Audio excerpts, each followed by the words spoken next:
Welcome two class 10। ਅੱਜ ਆਪਣੀ modern history ਦੀ last class ਹੈ। ਇਹ ਅੱਜ ਦੀ ਕਲਾਸ ਥੋੜੀ ਜਿਹੀ ਲੈਂਥੀ ਹੋ ਸਕਦੀ ਆ ਕਿਉਂਕਿ ਇਹ ਆਪਾਂ ਜਿੰਨਾ ਵੀ ਮਾਡਰਨ ਹਿਸਟਰੀ ਦਾ ਆਪਣਾ ਪਾਰਟ ਰਹਿ ਗਿਆ ਉਹ ਅੱਜ ਆਪਾਂ ਇਸ ਲੈਕਚਰ ਦੇ ਵਿੱਚ ਕੰਪਲੀਟ ਕਰ ਦਾਂਗੇ।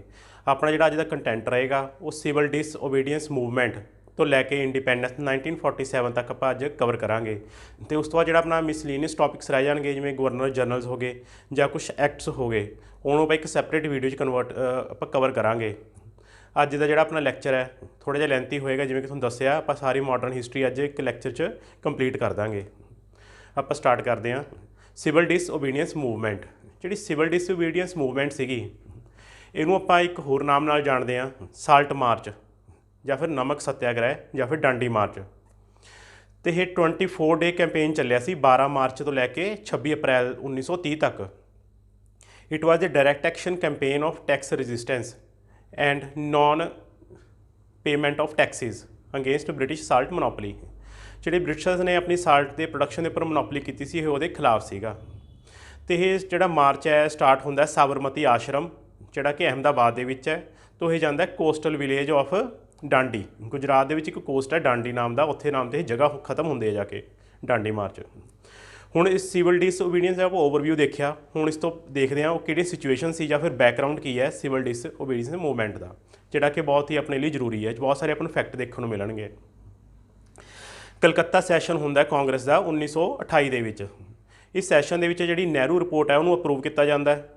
ਅਤੇ ਜਿਹੜੇ ਜੰਗਰ ਲੀਡਰ ਸੀਗੇ ਲਾਈਕ ਜਵਾਹਰ ਲਾਲ ਨਹਿਰੂ, ਸੁਭਾਸ਼ ਚੰਦਰ ਬੋਸ, ਇਹ ਆਬਜੈਕਟ ਕਰਦੇ ਨੇ ਇਸ ਰਿਪੋਰਟ ਦੇ ਵਿੱਚ। ਜਿਹੜਾ ਆਬਜੈਕਟਿਵ ਰੱਖਿਆ ਜਾਂਦਾ ਡੋਮੀਨੀਅਨ ਸਟੇਟਸ ਦਾ, ਇਹਦੇ ਨਾਲ ਡਿਸਐਗਰੀ ਕਰਦੇ ਨੇ ਦੋਨੇ ਜਾਣੇ। ਇੱਕ ਇਹ ਕਾਰਨ ਹੁੰਦਾ ਤਾਂ ਕਿ ਪ੍ਰੈਸ਼ਰਾਈਜ਼ ਕਰਦੇ ਨੇ ਕਾਂਗਰਸ ਨੂੰ ਤਾਂ ਕਿ ਕੋਈ ਸਖਤ ਐਕਸ਼ਨ ਲਵੇ। ਫਿਰ ਉਸ ਤੋਂ ਬਾਅਦ 1 ਸਾਲ ਦਾ ਅਲਟੀਮੇਟਮ ਦਿੱਤਾ ਜਾਂਦਾ ਗਵਰਨਮੈਂਟ ਨੂੰ ਟੂ ਅਸੈਪਟ ਡੋਮੀਨੀਅਨ ਸਟੇਟਸ ਔਰ ਨੋਟ, ਜਾਂ ਫਿਰ ਸਿਵਲ ਡਿਸਓਬੀਡੀਐਂਸ ਮੂਵਮੈਂਟ ਹੈ ਉਹ ਸਟਾਰਟ ਕਰ ਦਿੱਤੀ ਜਾਏਗੀ। ਉਸ ਤੋਂ ਬਾਅਦ ਹੁੰਦਾ Lahore session of 1928। Lahore session ਦੇ ਵਿੱਚ ਪ੍ਰਜ਼ਾਈਡ ਕਰਦੇ ਨੇ ਜਵਾਹਰ ਲਾਲ ਨਹਿਰੂ। ਕਾਂਗਰਸ ਅਡੋਪਟਿਡ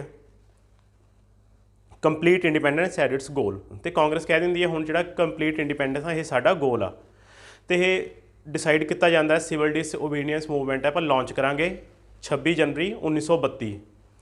ਇੱਕ ਡੇਟ ਰੱਖੀ ਜਾਂਦੀ ਹੈ, ਇਹਨੂੰ ਆਪਾਂ 26 ਜਨਵਰੀ 1930 ਜਿਹੜੀ 26 ਜਨਵਰੀ 1930 ਨੂੰ ਅਸੀਂ ਡੇਟ ਰੱਖੀ ਜਾਂਦੀ ਹੈ, ਇਹ ਆਪਣਾ ਫਸਟ ਇੰਡੀਪੈਂਡੈਂਸ ਡੇ ਹੋਏਗਾ।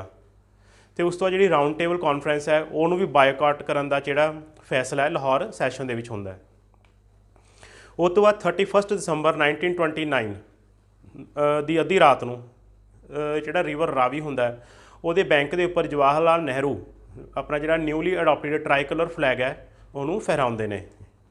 ਫਿਰ ਉਸ ਤੋਂ ਬਾਅਦ ਜਿਹੜੇ ਗਾਂਧੀ ਜੀ ਨੇ ਉਹ ਆਪਣੇ ਜਿਹੜੀ 11 ਡਿਮਾਂਡਸ ਨੇ ਉਹ ਇਰਵਿਨ ਮੂਹਰੇ ਰੱਖਦੇ ਨੇ ਅਤੇ ਉਹਨੂੰ ਅਲਟੀਮੇਟਮ ਦਿੰਦੇ ਨੇ 31 ਜਨਵਰੀ 1930 ਤੱਕ ਦਾ ਟੂ ਅਸੈਪਟ ਔਰ ਰਿਜੈਕਟ ਦੀਜ਼ ਡਿਮਾਂਡਸ। ਅਤੇ ਜਦੋਂ ਦੇਖਦੇ ਨੇ ਵੀ ਬ੍ਰਿਟਿਸ਼ ਸਰਕਾਰ ਨੇ ਇਹਨਾਂ ਦੀਆਂ ਜਿਹੜੀ ਡਿਮਾਂਡਸ ਨੇ ਉਹ ਨਹੀਂ ਮੰਨੀਆਂ ਤਾਂ ਉਸ ਤੋਂ ਬਾਅਦ ਸਿਵਲ ਡਿਸਓਬੀਡੀਐਂਸ ਆਪਣੀ ਪੂਰੀ ਕੈਪੈਸਿਟੀ ਦੇ ਨਾਲ ਸ਼ੁਰੂ ਕਰ ਦਿੱਤੀ ਜਾਂਦੀ ਹੈ। ਅਤੇ ਇੱਕ ਸਿੰਬਲ ਵਜੋਂ ਸਾਲਟ ਨੂੰ ਯੂਜ਼ ਕੀਤਾ ਜਾਂਦਾ, ਸਾਲਟ ਐਜ਼ ਏ ਸਿੰਬਲ। ਪਰ ਹੁਣ ਸੋਚਣ ਵਾਲੀ ਗੱਲ ਹੈ ਵੀ ਸਾਲਟ ਹੀ ਕਿਉਂ ਵਰਤਿਆ ਗਿਆ। ਸਾਲਟ ਇਸ ਲਈ ਵਰਤਿਆ ਗਿਆ ਕਿਉਂਕਿ ਜਿਹੜਾ ਨਮਕ ਹੈ ਉਹ ਇੱਕ ਆਮ ਵਸਤੂ ਹੈ ਅਤੇ ਹਰ ਘਰ ਦੇ ਵਿੱਚ ਵਰਤੀ ਜਾਣ ਵਾਲੀ ਵਸਤੂ ਹੈ। ਅਤੇ 1882 ਜਿਹੜਾ ਸਾਲਟ ਐਕਟ ਲੱਗਿਆ ਸੀਗਾ 1882 ਨੂੰ। ਸਾਲਟ ਐਕਟ ਬਣਨ ਤੋਂ ਪਹਿਲਾਂ 1882 ਤੱਕ ਜਿਹੜੇ ਲੋਕ ਸੀਗੇ ਉਹ ਆਮ ਤੌਰ 'ਤੇ ਜਿਹੜੇ ਸਮੁੰਦਰ ਪਾਣੀ ਤੋਂ ਜਿਹੜੇ ਸਾਲਟ ਹੈ ਉਹ ਆਪਣੀ ਮਰਜ਼ੀ ਨਾਲ ਪ੍ਰੋਡਿਊਸ ਕਰਦੇ ਸੀਗੇ ਅਤੇ ਵੇਚ ਕੇ ਆਪਣਾ ਲਿਵਿੰਗਸ ਕਮਾਉਂਦੇ ਸੀਗੇ। ਪਰ 1882 ਦੇ ਸਾਲਟ ਲਾਉਣ ਤੋਂ ਬਾਅਦ ਇਹਦੇ ਉੱਪਰ ਟੈਕਸ ਲੱਗ ਗਿਆ ਅਤੇ ਇਹ ਬ੍ਰਿਟਿਸ਼ ਸਰਕਾਰ ਦੀ ਮੋਨੋਪਲੀ ਹੋ ਗਈ। ਅਤੇ ਹੁਣ ਜਿਹੜੇ ਉਹ ਲੋਕ ਸੀਗੇ ਆਮ ਲੋਕ, ਹੁਣ ਉਹ ਨਾ ਤਾਂ ਉਹ ਵੇਚ ਸਕਦੇ ਸੀਗੇ ਇਹਨੂੰ, ਨਾ ਹੀ ਪ੍ਰੋਡਿਊਸ ਕਰ ਸਕਦੇ ਸੀ, ਅਤੇ ਆਪਣੇ ਖਾਣ ਲਈ ਵੀ ਉਹਨਾਂ ਨੂੰ ਮੁੱਲ ਲੈਣਾ ਪੈਂਦਾ ਸੀਗਾ। ਇਸ ਕਰਕੇ ਅਤੇ ਉਸ ਤੋਂ ਬਾਅਦ ਜਿੰਨਾ ਵੀ ਬ੍ਰਿਟਿਸ਼ ਇੰਡੀਆ ਦੇ ਵਿੱਚੋਂ ਰੈਵਨਿਊ ਇਕੱਠਾ ਕੀਤਾ ਜਾਂਦਾ ਸੀ ਉਸ ਦੇ ਵਿੱਚੋਂ 28% ਹਿੱਸਾ ਸਾਲਟ ਦੇ ਟੈਕਸ ਲਗਾ ਕੇ ਪੈਸੇ ਆਉਂਦੇ ਸੀ ਸਰਕਾਰ ਕੋਲ। ਇਸ ਕਰਕੇ ਜਿਹੜੇ ਸਾਲਟ ਹੈ ਜੇ ਉਹਨੂੰ ਸਿੰਬਲ ਤਰ੍ਹਾਂ ਯੂਜ਼ ਕਰਦੇ ਸੀਗੇ ਤਾਂ ਇਹ ਬ੍ਰਿਟਿਸ਼ਰ ਦੇ ਇੰਟਰਸਟ ਨੂੰ ਵੀ ਹਰਟ ਹੁੰਦਾ ਸੀਗਾ, ਅਤੇ ਕਿਉਂਕਿ ਸਾਲਟ ਇੱਕ ਮੇਜਰ ਰੋਲ ਪਲੇ ਕਰਦਾ ਸੀ ਉਹਨਾਂ ਦੇ ਟੈਕਸ ਰੈਵਨਿਊ ਦੇ ਵਿੱਚ। ਇਸ ਕਰਕੇ ਇਹ ਸਾਲਟ ਸੱਤਿਆਗ੍ਰਹਿ ਦੇ ਵਿੱਚ ਜਿਹੜਾ ਸਾਲਟ ਹੈ ਉਹਨੂੰ ਐਜ਼ ਏ ਸਿੰਬਲ ਯੂਜ਼ ਕੀਤਾ ਗਿਆ। ਫਿਰ ਉਸ ਤੋਂ ਜਿਹੜਾ ਮਾਰਚ ਹੈ ਇਹ ਸਟਾਰਟ ਹੁੰਦਾ 12 ਮਾਰਚ 1930 ਨੂੰ ਸਾਬਰਮਤੀ ਆਸ਼ਰਮ ਅਹਿਮਦਾਬਾਦ ਤੋਂ। ਗਾਂਧੀ ਜੀ ਅਤੇ 78 ਫਾਲੋਅਰਸ, ਗਾਂਧੀ ਜੀ ਅਤੇ 78 ਫਾਲੋਅਰਸ ਨੇ ਇਹ ਡਾਂਡੀ ਕੋਸਟ ਵੱਲ ਮਾਰਚ ਕਰਦੇ ਨੇ। ਅਤੇ ਜਦੋਂ ਇਹ ਡਾਂਡੀ ਕੋਸਟ 'ਤੇ ਪਹੁੰਚਦੇ ਨੇ ਅਤੇ ਗਾਂਧੀ ਜੀ ਨੀਚੋਂ ਇੱਕ ਮੁੱਠੀ ਭਰਦੇ ਨੇ ਐਜ਼ ਅ ਸਿੰਬੋਲਿਕ ਇੱਕ ਕਾਨੂੰਨ ਦੀ ਮੁੱਠੀ ਭਰਦੇ ਨੇ, ਅਤੇ ਜਿਹਦੇ ਇਹ 6 ਅਪ੍ਰੈਲ 1930 ਨੂੰ ਇਹ ਸਾਲਟ ਲਾ ਤੋੜ ਦਿੰਦੇ ਨੇ ਜਿਹੜਾ ਸਾਲਟ ਰਾਜ ਟੁੱਟ ਜਾਂਦਾ 6 ਅਪ੍ਰੈਲ 1930 ਨੂੰ, ਜਦੋਂ ਉਹ ਇੱਕ ਮੁੱਠੀ ਭਰ ਲੈਂਦੇ ਨੇ ਨੂਣ ਦੀ। ਫਿਰ ਉਸ ਤੋਂ ਬਾਅਦ ਜਿਵੇਂ ਜਿਵੇਂ ਅੱਗੇ ਸਪਰੈਡ ਹੁੰਦਾ ਹੈ, ਹੁਣ ਅਸੀਂ ਦੇਖਾਂਗੇ ਲੀਡਰਸ ਅਤੇ ਸਪਰੈਡ ਆਫ ਸਾਲਟ ਸੱਤਿਆਗ੍ਰਹਿ ਵੀ ਕਿਹੜੇ ਨੇ, ਕਿੱਥੋਂ ਕਿੱਥੋਂ ਲੀਡ ਕੀਤਾ। ਆਪਾਂ ਨੂੰ ਐਗਜ਼ਾਮ 'ਚ ਕਈ ਵਾਰ ਪੁੱਛਿਆ ਜਾਂਦਾ ਇਹ। ਤਾਮਿਲਨਾਡੂ ਤੋਂ ਸਾਲਟ ਮਾਰਚ ਨੂੰ ਲੀਡ ਕਰਨ ਵਾਲੇ ਸੀਗੇ ਸੀ ਰਾਜਾ ਗੋਪਾਲਾਚਾਰੀ। ਇਸੇ ਤਰ੍ਹਾਂ ਮਾਲਾਬਾਰ ਕੋਸਟ ਤੋਂ ਇਹ ਜਿਹੜੇ ਮਾਰਚ ਆਰਗੇਨਾਈਜ਼ ਕਰਦੇ ਨੇ ਕੇ ਕਲਿਅੱਪਨ। ਓਡੀਸ਼ਾ ਕੋਸਟ ਦੇ ਵਿੱਚੋਂ ਇਹਨੂੰ ਆਰਗੇਨਾਈਜ਼ ਕੀਤਾ ਜਾਂਦਾ ਸਾਲਟ ਸੱਤਿਆਗ੍ਰਹਿ ਨੂੰ ਗੋਪਾਲ ਬੰਧੂ ਚੌਧਰੀ। ਸਭ ਤੋਂ ਇੰਪੋਰਟੈਂਟ ਪੇਸ਼ਾਵਰ ਤੋਂ ਇਸ ਮਾਰਚ ਨੂੰ ਆਰਗੇਨਾਈਜ਼ ਕਰਦੇ ਨੇ ਖਾਨ ਅਬੁਲ ਗਫਰ ਖਾਨ, ਜਿਹਨੂੰ ਫਰੰਟੀਅਰ ਗਾਂਧੀ ਦੇ ਨਾਮ ਨਾਲ ਵੀ ਆਪਾਂ ਜਾਣਦੇ ਹਾਂ। ਫਿਰ ਉਸ ਤੋਂ ਬਾਅਦ ਆ ਜਾਂਦਾ ਹੈ ਰੇਡ ਔਨ ਦਰਸਨਾ ਸਾਲਟ ਮਿਲਸ। ਇੱਕ ਦਰਸਨਾ ਸਾਲਟ ਮਿਲਸ ਨਾਮ ਦੀ ਜਗ੍ਹਾ ਹੈ, ਉਹਦੇ ਉੱਪਰ ਰੇਡ ਪਾਉਂਦੇ ਨੇ ਸਰੋਜਨੀ ਨਾਇਡੂ। ਫਿਰ ਉਸ ਤੋਂ ਬਾਅਦ ਗਾਂਧੀ ਜੀ ਨੂੰ ਅਰੈਸਟ ਕਰ ਲਿੱਤਾ ਜਾਂਦਾ ਹੈ ਅਤੇ ਉਹਨਾਂ ਨੂੰ ਯਾਦੇਵਾੜਾ ਜੇਲ੍ਹ ਦੇ ਵਿੱਚ ਲੈ ਜਾਂਦੇ ਨੇ। ਫਿਰ 25 ਜਨਵਰੀ 1931 ਨੂੰ ਉਹਨਾਂ ਨੂੰ ਜੇਲ੍ਹ ਦੇ ਵਿੱਚੋਂ ਰਿਲੀਜ਼ ਕਰ ਦਿੱਤਾ ਜਾਂਦਾ ਹੈ। ਫਿਰ ਉਸ ਤੋਂ ਬਾਅਦ ਸਮਝੌਤਾ ਹੁੰਦਾ ਹੈ ਗਾਂਧੀ ਇਰਵਿਨ ਪੈਕਟ ਦਾ। ਗਾਂਧੀ ਜੀ ਹਾਲੇ ਵੀ ਯਾਦੇਵਾੜਾ ਜੇਲ੍ਹ ਦੇ ਵਿੱਚ ਨੇ ਜਿਸ ਵਕਤ ਇਹ ਪੈਕਟ ਹੁੰਦਾ। ਅਤੇ ਗਾਂਧੀ ਇਰਵਿਨ ਪੈਕਟ ਦੇ ਵਿੱਚ ਗਾਂਧੀ ਜੀ ਨੂੰ ਮਨਾਉਣ ਦੇ ਲਈ ਜੇਲ੍ਹ ਦੇ ਵਿੱਚ ਜਾਂਦੇ ਨੇ ਤੇਜ ਬਹਾਦਰ ਸਪਰੂ। ਜੇ ਪੁੱਛਿਆ ਜਾਂਦਾ ਐਗਜ਼ਾਮ ਦੇ ਵਿੱਚ who mediated Gandhi Irwin pact, then our answer will be Tej Bahadur ਸਪਰੂ। ਤੇਜ ਬਹਾਦਰ ਸਪਰੂ ਮਧਿਅਕਸ਼ਤਾ ਕਰਦੇ ਨੇ, ਗਾਂਧੀ ਜੀ ਨੂੰ ਮਨਾਉਂਦੇ ਨੇ। ਅਤੇ 14 ਫਰਵਰੀ 1931 ਨੂੰ ਪੈਕਟ ਦੇ ਉੱਪਰ ਸਾਈਨ ਕੀਤਾ ਜਾਂਦਾ ਹੈ ਗਾਂਧੀ ਜੀ ਅਤੇ ਵਾਇਸਰਾਏ ਇਰਵਿਨ 1931। ਅਤੇ ਇਸ ਨੂੰ ਆਪਾਂ ਗਾਂਧੀ ਇਰਵਿਨ ਪੈਕਟ ਅਤੇ ਦਿੱਲੀ ਪੈਕਟ ਦੇ ਨਾਲ ਵੀ ਜਾਣਦੇ ਹਾਂ। ਫਿਰ ਉਸ ਤੋਂ ਬਾਅਦ ਗਾਂਧੀ ਜੀ ਐਗਰੀ ਕਰ ਜਾਂਦੇ ਨੇ ਸਿਵਲ ਡਿਸਓਬੀਡੀਐਂਸ ਜਿਹੜੀ ਮੂਵਮੈਂਟ ਚੱਲ ਰਹੀ ਹੁੰਦੀ ਹੈ, ਅਸੀਂ ਉਹਨੂੰ ਸਸਪੈਂਡ ਕਰ ਦਾਂਗੇ and ready to participate in second round table conference, ਕਿਉਂਕਿ ਪਹਿਲੀ ਰਾਊਂਡ ਟੇਬਲ ਕਾਨਫਰੰਸ ਦਾ ਜਿਹੜੀ ਕਾਂਗਰਸ ਹੈ ਉਹ ਬਾਈਕਾਟ ਕਰ ਦਿੰਦੀ ਹੈ।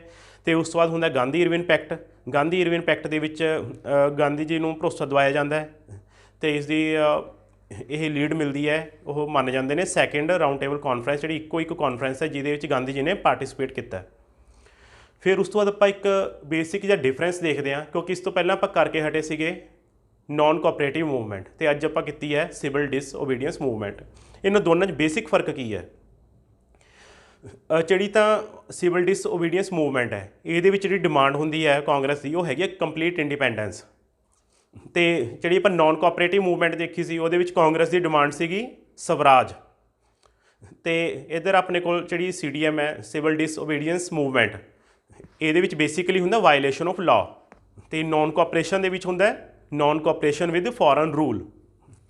ਅਤੇ CDM 'ਚ ਜੇ ਆਪਾਂ ਪਾਰਟੀਸਪੇਸ਼ਨ ਵਜੋਂ ਦੇਖੀਏ ਤਾਂ ਇਹ 'ਚ ਕੰਪੈਰੇਟਿਵਲੀ ਘੱਟ ਜਿਹੜੇ ਲੋਕ ਨੇ ਪਾਰਟੀਸਪੇਟ ਕਰਦੇ ਨੇ। ਬਟ ਜਿਹੜੀ ਨੋਨ ਕੋਆਪਰੇਟਿਵ ਮੂਵਮੈਂਟ ਹੈ, ਇਹ ਜਿਹੜੀ ਮਾਸਿਸ ਦੀ ਪਾਰਟੀਸਪੇਸ਼ਨ ਆ ਉਹ ਬਹੁਤ ਵੱਧ ਸੀਗੀ। ਅਤੇ ਇਹਦੇ ਵਿੱਚ ਜਿਹੜੇ ਮੁਸਲਿਮਸ ਨੇ ਉਹ ਘੱਟ ਪਾਰਟੀਸਪੇਟ ਕਰਦੇ ਨੇ। ਜਿਹੜੀ ਨੋਨ ਕੋਆਪਰੇਟਿਵ ਵਿੱਚ ਮੁਸਲਿਮ ਪਾਰਟੀਸਪੇਸ਼ਨ ਬਹੁਤ ਜ਼ਿਆਦਾ ਹੁੰਦੀ ਆ। ਅਤੇ ਇੱਕ ਜਿਹੜਾ ਸਭ ਤੋਂ ਜ਼ਰੂਰੀ ਪੁਆਇੰਟ ਹੈ, ਸਿਵਲ ਡਿਸਓਬੀਡੀਐਂਸ ਮੂਵਮੈਂਟ ਦੇ ਵਿੱਚ ਜਿਹੜੀ ਗ੍ਰਿਫਤਾਰੀਆਂ ਨੇ ਉਹ ਤਕਰੀਬਨ 3 ਗੁਣਾ ਵੱਧ ਹੁੰਦੀਆਂ ਨੇ ਨੋਨ ਕੋਆਪਰੇਸ਼ਨ ਮੂਵਮੈਂਟ ਨਾਲੋਂ। ਫਿਰ ਉਸ ਤੋਂ ਬਾਅਦ ਜਿਵੇਂ ਆਪਾਂ ਗਾਂਧੀ ਇਰਵਿਨ ਪੈਕਟ ਦੇਖਦੇ ਹਾਂ, ਉਹ 'ਚ ਇੱਕ ਹੋਰ ਡਿਮਾਂਡ ਰੱਖੀ ਜਾਂਦੀ ਹੈ ਗਾਂਧੀ ਜੀ ਦੁਆਰਾ, ਜਿਹਦੇ ਉੱਪਰ ਜਿਹੜੀ ਬ੍ਰਿਟਿਸ਼ ਸਰਕਾਰ ਆ ਉਹ ਨਹੀਂ ਮੰਨਦੀ, ਭਗਤ ਸਿੰਘ ਦੇ ਐਗਜ਼ੀਕਿਊਸ਼ਨ ਨੂੰ ਲੈ ਕੇ, ਜਿਹਦੇ ਵਿੱਚ ਫਾਂਸੀ ਸਜ਼ਾ ਮਾਫ ਕਰਾਉਣ ਨੂੰ ਕਿਹਾ ਜਾਂਦਾ। ਬਟ ਉਹ 'ਚ ਨੈਗੋਸੀਏਸ਼ਨ ਦੇ ਵਿੱਚ ਗਾਂਧੀ ਜੀ ਫੇਲ ਹੋ ਜਾਂਦੇ ਨੇ। ਅਤੇ 23 ਮਾਰਚ 1931 ਨੂੰ ਭਗਤ ਸਿੰਘ, ਸੁਖਦੇਵ, ਰਾਜਗੁਰੂ ਇਹਨਾਂ ਨੂੰ ਹੈਂਗ ਕਰ ਦਿੱਤਾ ਜਾਂਦਾ ਹੈ, ਫਾਂਸੀ ਲਗਾ ਦਿੱਤੀ ਜਾਂਦੀ ਹੈ।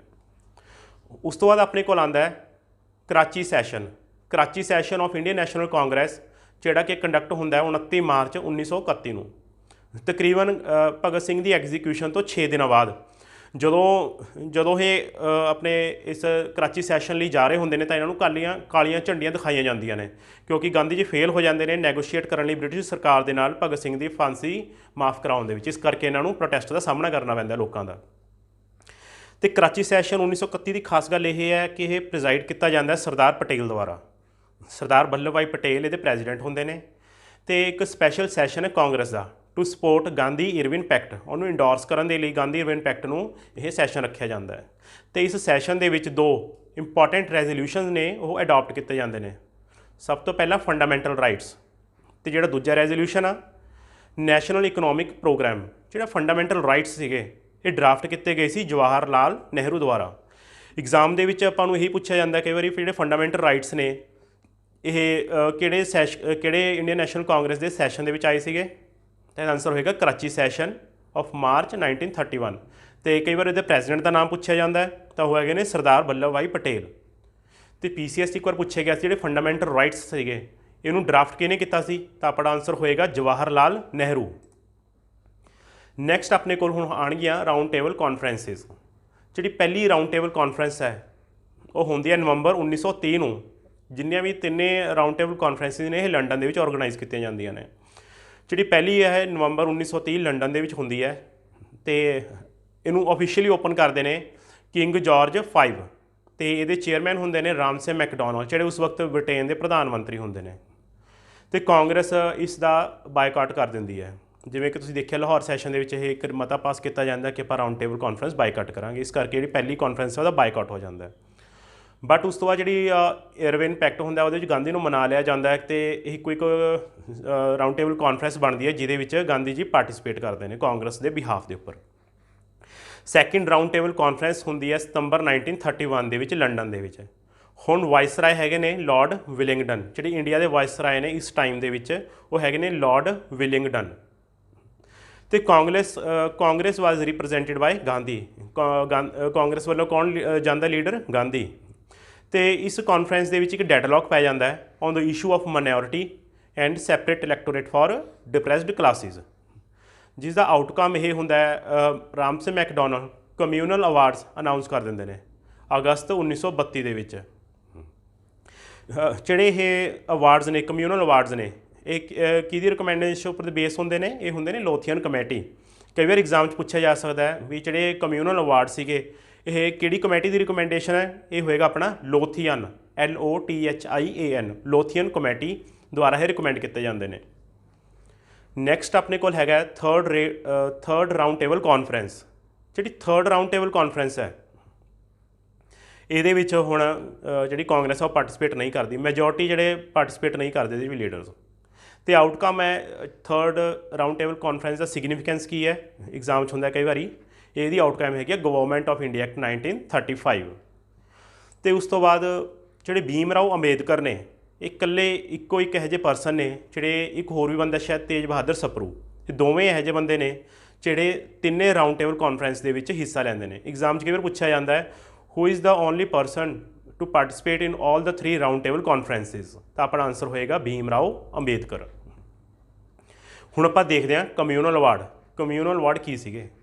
ਆਪਾਂ ਦੇਖਿਆ ਇਹ ਅਨਾਊਂਸ ਕਰਦੇ ਨੇ ਬ੍ਰਿਟਿਸ਼ PM ਰਾਮਸੇ ਮੈਕਡੋਨਲਡ।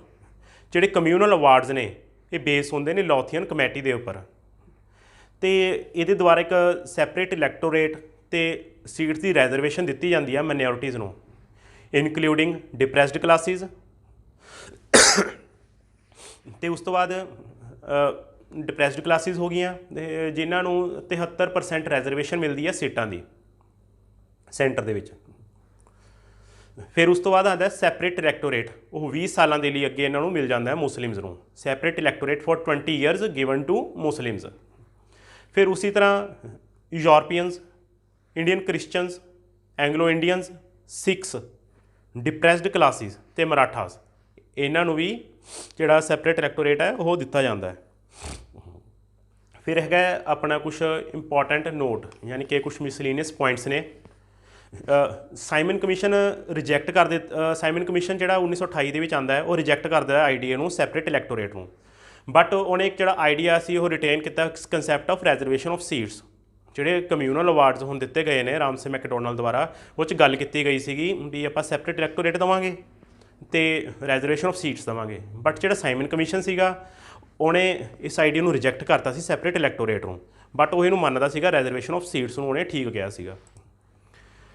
ਫਿਰ ਉਹ ਤੋਂ ਬਾਅਦ ਨੈਕਸਟ ਆਪਣੇ ਕੋਲ ਹੈਗਾ ਪੂਨਾ ਪੈਕਟ, ਜਿਹੜਾ ਕਿ ਸਾਈਨ ਹੁੰਦਾ 24 ਸਤੰਬਰ 1932 ਦੇ ਵਿੱਚ। It was a pact between Gandhi and Bhim Rao Ambedkar. Exam 'ਚ ਹੁੰਦਾ ਜਿਹੜਾ ਪੂਨਾ ਪੈਕਟ ਉਹ ਕਿਹਨਾਂ ਦੇ ਵਿੱਚ ਸੀਗਾ? ਗਾਂਧੀ ਤੇ ਭੀਮ ਰਾਓ ਅੰਬੇਦਕਰ ਦੇ ਵਿੱਚ। ਤੇ ਇਹਦੇ ਵਿੱਚ Ambedkar on the behalf of, ਜਿਹੜੇ ਅੰਬੇਦਕਰ ਨੇ ਉਹ ਸਾਈਨ ਕਰਦੇ ਨੇ on the behalf of depressed classes. ਤੇ ਜਿਹੜੇ ਗਾਂਧੀ ਜੀ ਨੇ ਉਹਨਾਂ ਦੇ ਬਿਹਾਫ ਤੇ ਆਉਂਦਾ ਮਦਨ ਮੋਹਨ ਮਾਲਵਿਆ। ਗਾਂਧੀ ਆਪ ਨਹੀਂ ਆਉਂਦੇ, ਬਟ ਜਿਹੜਾ ਪੈਕਟ ਹੈ ਇਹਨਾਂ ਦੋਨਾਂ ਦੇ ਵਿੱਚ ਹੁੰਦਾ ਭੀਮ ਰਾਓ ਅੰਬੇਦਕਰ ਤੇ ਮਹਾਤਮਾ ਗਾਂਧੀ। ਅੰਬੇਦਕਰ ਜੀ ਆਪ ਸਾਈਨ ਕਰਦੇ ਨੇ ਤੇ ਜਿਹੜਾ ਮਹਾਤਮਾ ਗਾਂਧੀ ਆ ਇਹਨਾਂ ਦੀ ਤਰਫ ਦੇ ਉੱਪਰ ਇਹਨਾਂ ਦੇ ਬਿਹਾਫ ਤੋਂ ਬੰਦਾ ਆਉਂਦਾ ਮਦਨ ਮੋਹਨ ਮਾਲਵਿਆ। ਤੇ ਇਹਦੇ ਵਿੱਚ ਜਿਹੜਾ ਸੈਪਰੇਟ ਇਲੈਕਟੋਰੇਟ ਦਾ ਆਈਡੀਆ ਹੈ ਉਹਨੂੰ ਅਬੈਂਡਨ ਕਰ ਦਿੰਦੇ, ਯਾਨੀ ਕਿ ਉਹਨੂੰ ਅਬੋਲਿਸ਼ ਕਰ ਦਿੰਦੇ ਨੇ, ਉਹਨੂੰ ਨਹੀਂ ਮੰਨਿਆ ਜਾਂਦਾ। ਤੇ ਉਸੀ ਜਿਹੜੀ ਰੈਜ਼ਰਵੇਸ਼ਨ ਆਫ ਸੀਟਸ ਹੈ ਉਹਨੂੰ ਵਧਾ ਦਿੰਦੇ ਨੇ 71 ਤੋਂ ਹੁਣ ਕਰ ਦਿੰਦੇ ਨੇ 147 ਇਨ ਪ੍ਰੋਵਿੰਸ਼ੀਅਲ ਲੈਜਿਸਲੇਚਰ ਤੇ 18% of total in central legislature, ਯਾਨੀ ਕਿ ਜਿਹੜੀ ਰੈਜ਼ਰਵੇਸ਼ਨ ਹੈ ਸੀਟਸ ਹੀ ਵਧਾਤੀ, ਬਟ ਜਿਹੜਾ ਸੈਪਰੇਟ ਇਲੈਕਟੋਰੇਟ ਹੈ ਉਹਨੂੰ ਨਹੀਂ ਮੰਨਿਆ ਜਾਂਦਾ। ਤੇ ਜਿਹੜਾ ਪੂਨਾ ਪੈਕਟ ਆ, it was accepted by British government as a amendment to the communal awards.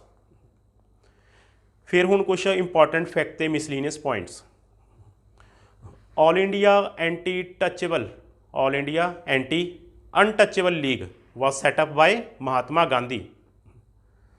ਤੇ ਇੱਕ ਇਹਨਾਂ ਦਾ ਜਰਨਲ ਹੈ, ਵੀਕਲੀ ਜਰਨਲ ਹੈ ਹਰੀਜਨ। ਹਰੀਜਨ ਇੱਕ ਇਹਨਾਂ ਦਾ ਰਸਾਲਾ ਜਾਂ ਕਹਿ ਲਓ ਮੈਗਜ਼ੀਨ ਹੈ ਜਾਂ ਅਖਬਾਰ ਹੈ ਜਿਹੜਾ ਕਿ ਵੀਕਲੀ ਛਪਦਾ, ਮਹਾਤਮਾ ਗਾਂਧੀ ਜੀ ਦੁਆਰਾ ਛਾਪਿਆ ਜਾਂਦਾ ਹੈ। ਤੇ ਇੱਕ ਇਹਨਾਂ ਦੀ ਕਿਤਾਬ ਹੈ ਹਿੰਦ ਸਵਰਾਜ, ਉਹ ਵੀ ਗਾਂਧੀ ਜੀ ਨੇ ਲਿਖੀ ਹੈ। ਹੁਣ ਆਪਣੇ ਕੋਲ 3 ਫੈਕਟਸ ਨੇ ਇਹਦੇ ਵਿੱਚ। ਆਲ ਇੰਡੀਆ ਐਂਟੀ ਅਨਟੱਚੇਬਲ ਲੀਗ ਕਿਹਨੇ ਬਣਾਈ ਸੀਗੀ? ਮਹਾਤਮਾ ਗਾਂਧੀ। ਇੱਕ ਜਰਨਲ ਹੈ ਹਰੀਜਨ, ਜਾਂ ਤਾਂ ਆਪਾਂ ਨੂੰ ਜਰਨਲ ਦਾ ਨਾਮ ਪੁੱਛਿਆ ਜਾਏਗਾ ਜਾਂ ਪੁੱਛਿਆ ਜਾਏਗਾ ਵੀਕਲੀ ਸੀ ਜਾਂ ਫਿਰ ਡੇਲੀ ਸੀਗਾ। ਤਾਂ ਆਪਾਂ ਨੂੰ ਪਤਾ ਹੈ ਜਰਨਲ ਇੱਕ ਵੀਕਲੀ ਜਰਨਲ ਹੈ ਅਤੇ ਮਹਾਤਮਾ ਗਾਂਧੀ ਜੀ ਦੁਆਰਾ ਐਡਿਟ ਜਾਂ ਫਿਰ ਲਿਖਿਆ ਗਿਆ। ਇੱਕ ਬੁੱਕ ਹੈ ਹਿੰਦ ਸਵਰਾਜ, ਇਹ ਗਾਂਧੀ ਜੀ ਦੁਆਰਾ ਲਿਖੀ ਗਈ ਹੈ। ਹੁਣ ਆਪਾਂ ਦੇਖਿਆ ਸੀ ਜਿਹੜੀ ਰਾਊਂਡ ਟੇਬਲ 3 ਸੀਗਾ, ਉਹਦੀ ਜਿਹੜੀ ਆਊਟਕਮ ਹੈ ਹੋਏਗਾ ਗਵਰਨਮੈਂਟ ਆਫ ਇੰਡੀਆ ਐਕਟ 1935। ਹੁਣ ਆਪਾਂ ਗਵਰਨਮੈਂਟ ਆਫ ਇੰਡੀਆ ਐਕਟ 1935 ਦੇਖਾਂਗੇ ਇਹ ਕੀ ਸੀਗਾ। ਇਹ ਆਊਟਕਮ ਹੈ 3rd ਰਾਊਂਡ ਟੇਬਲ ਕਾਨਫਰੰਸ ਦੀ। ਅਤੇ ਜਿਹੜੀ ਇਹਦੇ ਮੇਨ ਪ੍ਰੋਵੀਜ਼ਨ ਸੀਗੀਆਂ ਇਹ 'ਚ ਦੱਸਿਆ ਗਿਆ ਸੀਗਾ ਆਲ ਇੰਡੀਆ ਫੈਡਰੇਸ਼ਨ ਬਣੇਗੀ, ਆਲ ਇੰਡੀਆ ਫੈਡਰੇਸ਼ਨ, ਜਿਹੜੀ ਕਿ ਕਦੇ ਵੀ ਐਗਜ਼ਿਸਟੈਂਸ ਦੇ ਵਿੱਚ ਨਹੀਂ ਆਈ, ਯਾਨੀ ਕਿ ਨਹੀਂ ਬਣੀ। ਸੈਕਿੰਡ ਇਹਨਾਂ ਦੀ ਰਿਕਮੈਂਡੇਸ਼ਨ ਸੀ ਇਸ ਦੀ ਸੀਗੀ ਫੈਡਰਲ ਲੈਵਲ, ਯਾਨੀ ਕਿ ਫੈਡਰਲ ਲੈਵਲ ਹੋਏਗਾ ਐਗਜ਼ੈਕਟਿਵ ਅਤੇ ਲੈਜਿਸਲੇਚਰ। ਐਗਜ਼ੈਕਟਿਵ ਹੈਡ ਹੋਏਗਾ ਗਵਰਨਰ ਜਨਰਲ, ਜਿਵੇਂ ਆਪਣਾ ਗਵਰਨਰ ਹੁੰਦਾ ਪ੍ਰੋਵਿੰਸਿਸ ਦੇ ਵਿੱਚ, ਸੂਬਿਆਂ ਦੇ ਵਿੱਚ, ਇਸ ਤਰ੍ਹਾਂ ਸੈਂਟਰ 'ਚ ਹੋਏਗਾ ਗਵਰਨਰ ਜਨਰਲ। ਸਬਜੈਕਟਸ ਨੇ ਇਹਨਾਂ ਨੂੰ ਵੰਡਿਆ ਜਾਂਦਾ ਹੈ ਰਿਜ਼ਰਵਡ ਸਬਜੈਕਟ ਅਤੇ ਟਰਾਂਸਫਰ ਸਬਜੈਕਟਸ ਦੇ ਵਿੱਚ। ਜਿਹੜੇ ਰਿਜ਼ਰਵਡ ਸਬਜੈਕਟਸ ਨੇ ਇਹਨਾਂ ਦੇ ਉੱਪਰ ਲਾਅ ਬਣਾਉਣ ਦੀ ਜਿਹੜੀ ਐਕਸਕਲੂਸਿਵ ਪਾਵਰ ਹੋਏਗੀ ਉਹ ਹੋਏਗੀ ਗਵਰਨਰ ਜਨਰਲ ਕੋਲ। ਪਲੱਸ ਏਡ ਅਤੇ ਐਡਵਾਈਸ ਕੌਣ ਕਰੇਗਾ? ਐਗਜ਼ੈਕਟਿਵ ਕੌਂਸਲ, ਜਿਹੜੀ ਕਿ ਨੋਮੀਨੇਟਿਡ ਹੈ। ਜਿਹੜੀ ਐਗਜ਼ੈਕਟਿਵ ਕੌਂਸਲ ਹੋਏਗੀ ਉਹ ਰਿਸਪੌਂਸੀਬਲ ਨਹੀਂ ਹੋਣਗੇ ਸੈਂਟਰਲ ਲੈਜਿਸਲੇਚਰ ਨੂੰ, ਜੇ ਆਪਾਂ ਰਿਜ਼ਰਵਡ ਸਬਜੈਕਟ ਦੀ ਗੱਲ ਕਰਦੇ ਹਾਂ। ਇਸੇ ਤਰ੍ਹਾਂ ਆਪਣੇ ਕੋਲ ਦੂਜੇ ਪਾਸੇ ਹੈਗੇ ਨੇ ਟਰਾਂਸਫਰਡ ਸਬਜੈਕਟਸ। ਜਿਹੜੇ ਟਰਾਂਸਫਰਡ ਸਬਜੈਕਟਸ ਨੇ ਇਹਨਾਂ ਨੂੰ ਐਡਮਿਨਿਸਟਰ ਕਰੇਗਾ governor general on the advice of ministers elected by the legislature. ਅਤੇ ਇਹਦੇ ਵਿੱਚ ਜਿਹੜੇ ਮਿਨਿਸਟਰ ਦੀ ਰਿਸਪੌਂਸੀਬਿਲਿਟੀ ਹੈ ਉਹ ਨਿਰਧਾਰਿਤ ਕਰ ਦਿੱਤੀ ਜਾਂਦੀ ਹੈ। Now they will be ministers will be responsible to federal legislature. ਜੇ ਨੋ ਕੌਨਫੀਡੈਂਸ ਵੋਟ ਉਹਨਾਂ ਦੇ ਖਿਲਾਫ ਪੈ ਜਾਂਦਾ ਤਾਂ ਉਹਨਾਂ ਨੂੰ ਰਿਜ਼ਾਈਨ ਕਰਨਾ ਪਏਗਾ ਟਰਾਂਸਫਰਡ ਸਬਜੈਕਟਸ ਦੇ ਕੇਸ ਦੇ ਵਿੱਚ। ਅਤੇ ਫਿਰ ਜਿਹੜਾ ਆਪਣਾ ਲੈਜਿਸਲੇਚਰ ਆ, ਆਪਾਂ ਐਗਜ਼ੈਕਟਿਵ ਦੇਖ ਲਿਆ, ਹੁਣ ਆਪਾਂ ਦੇਖਾਂਗੇ ਲੈਜਿਸਲੇਚਰ, ਯਾਨੀ ਕਿ ਲਾਅ ਮੇਕਿੰਗ ਬਾਡੀ।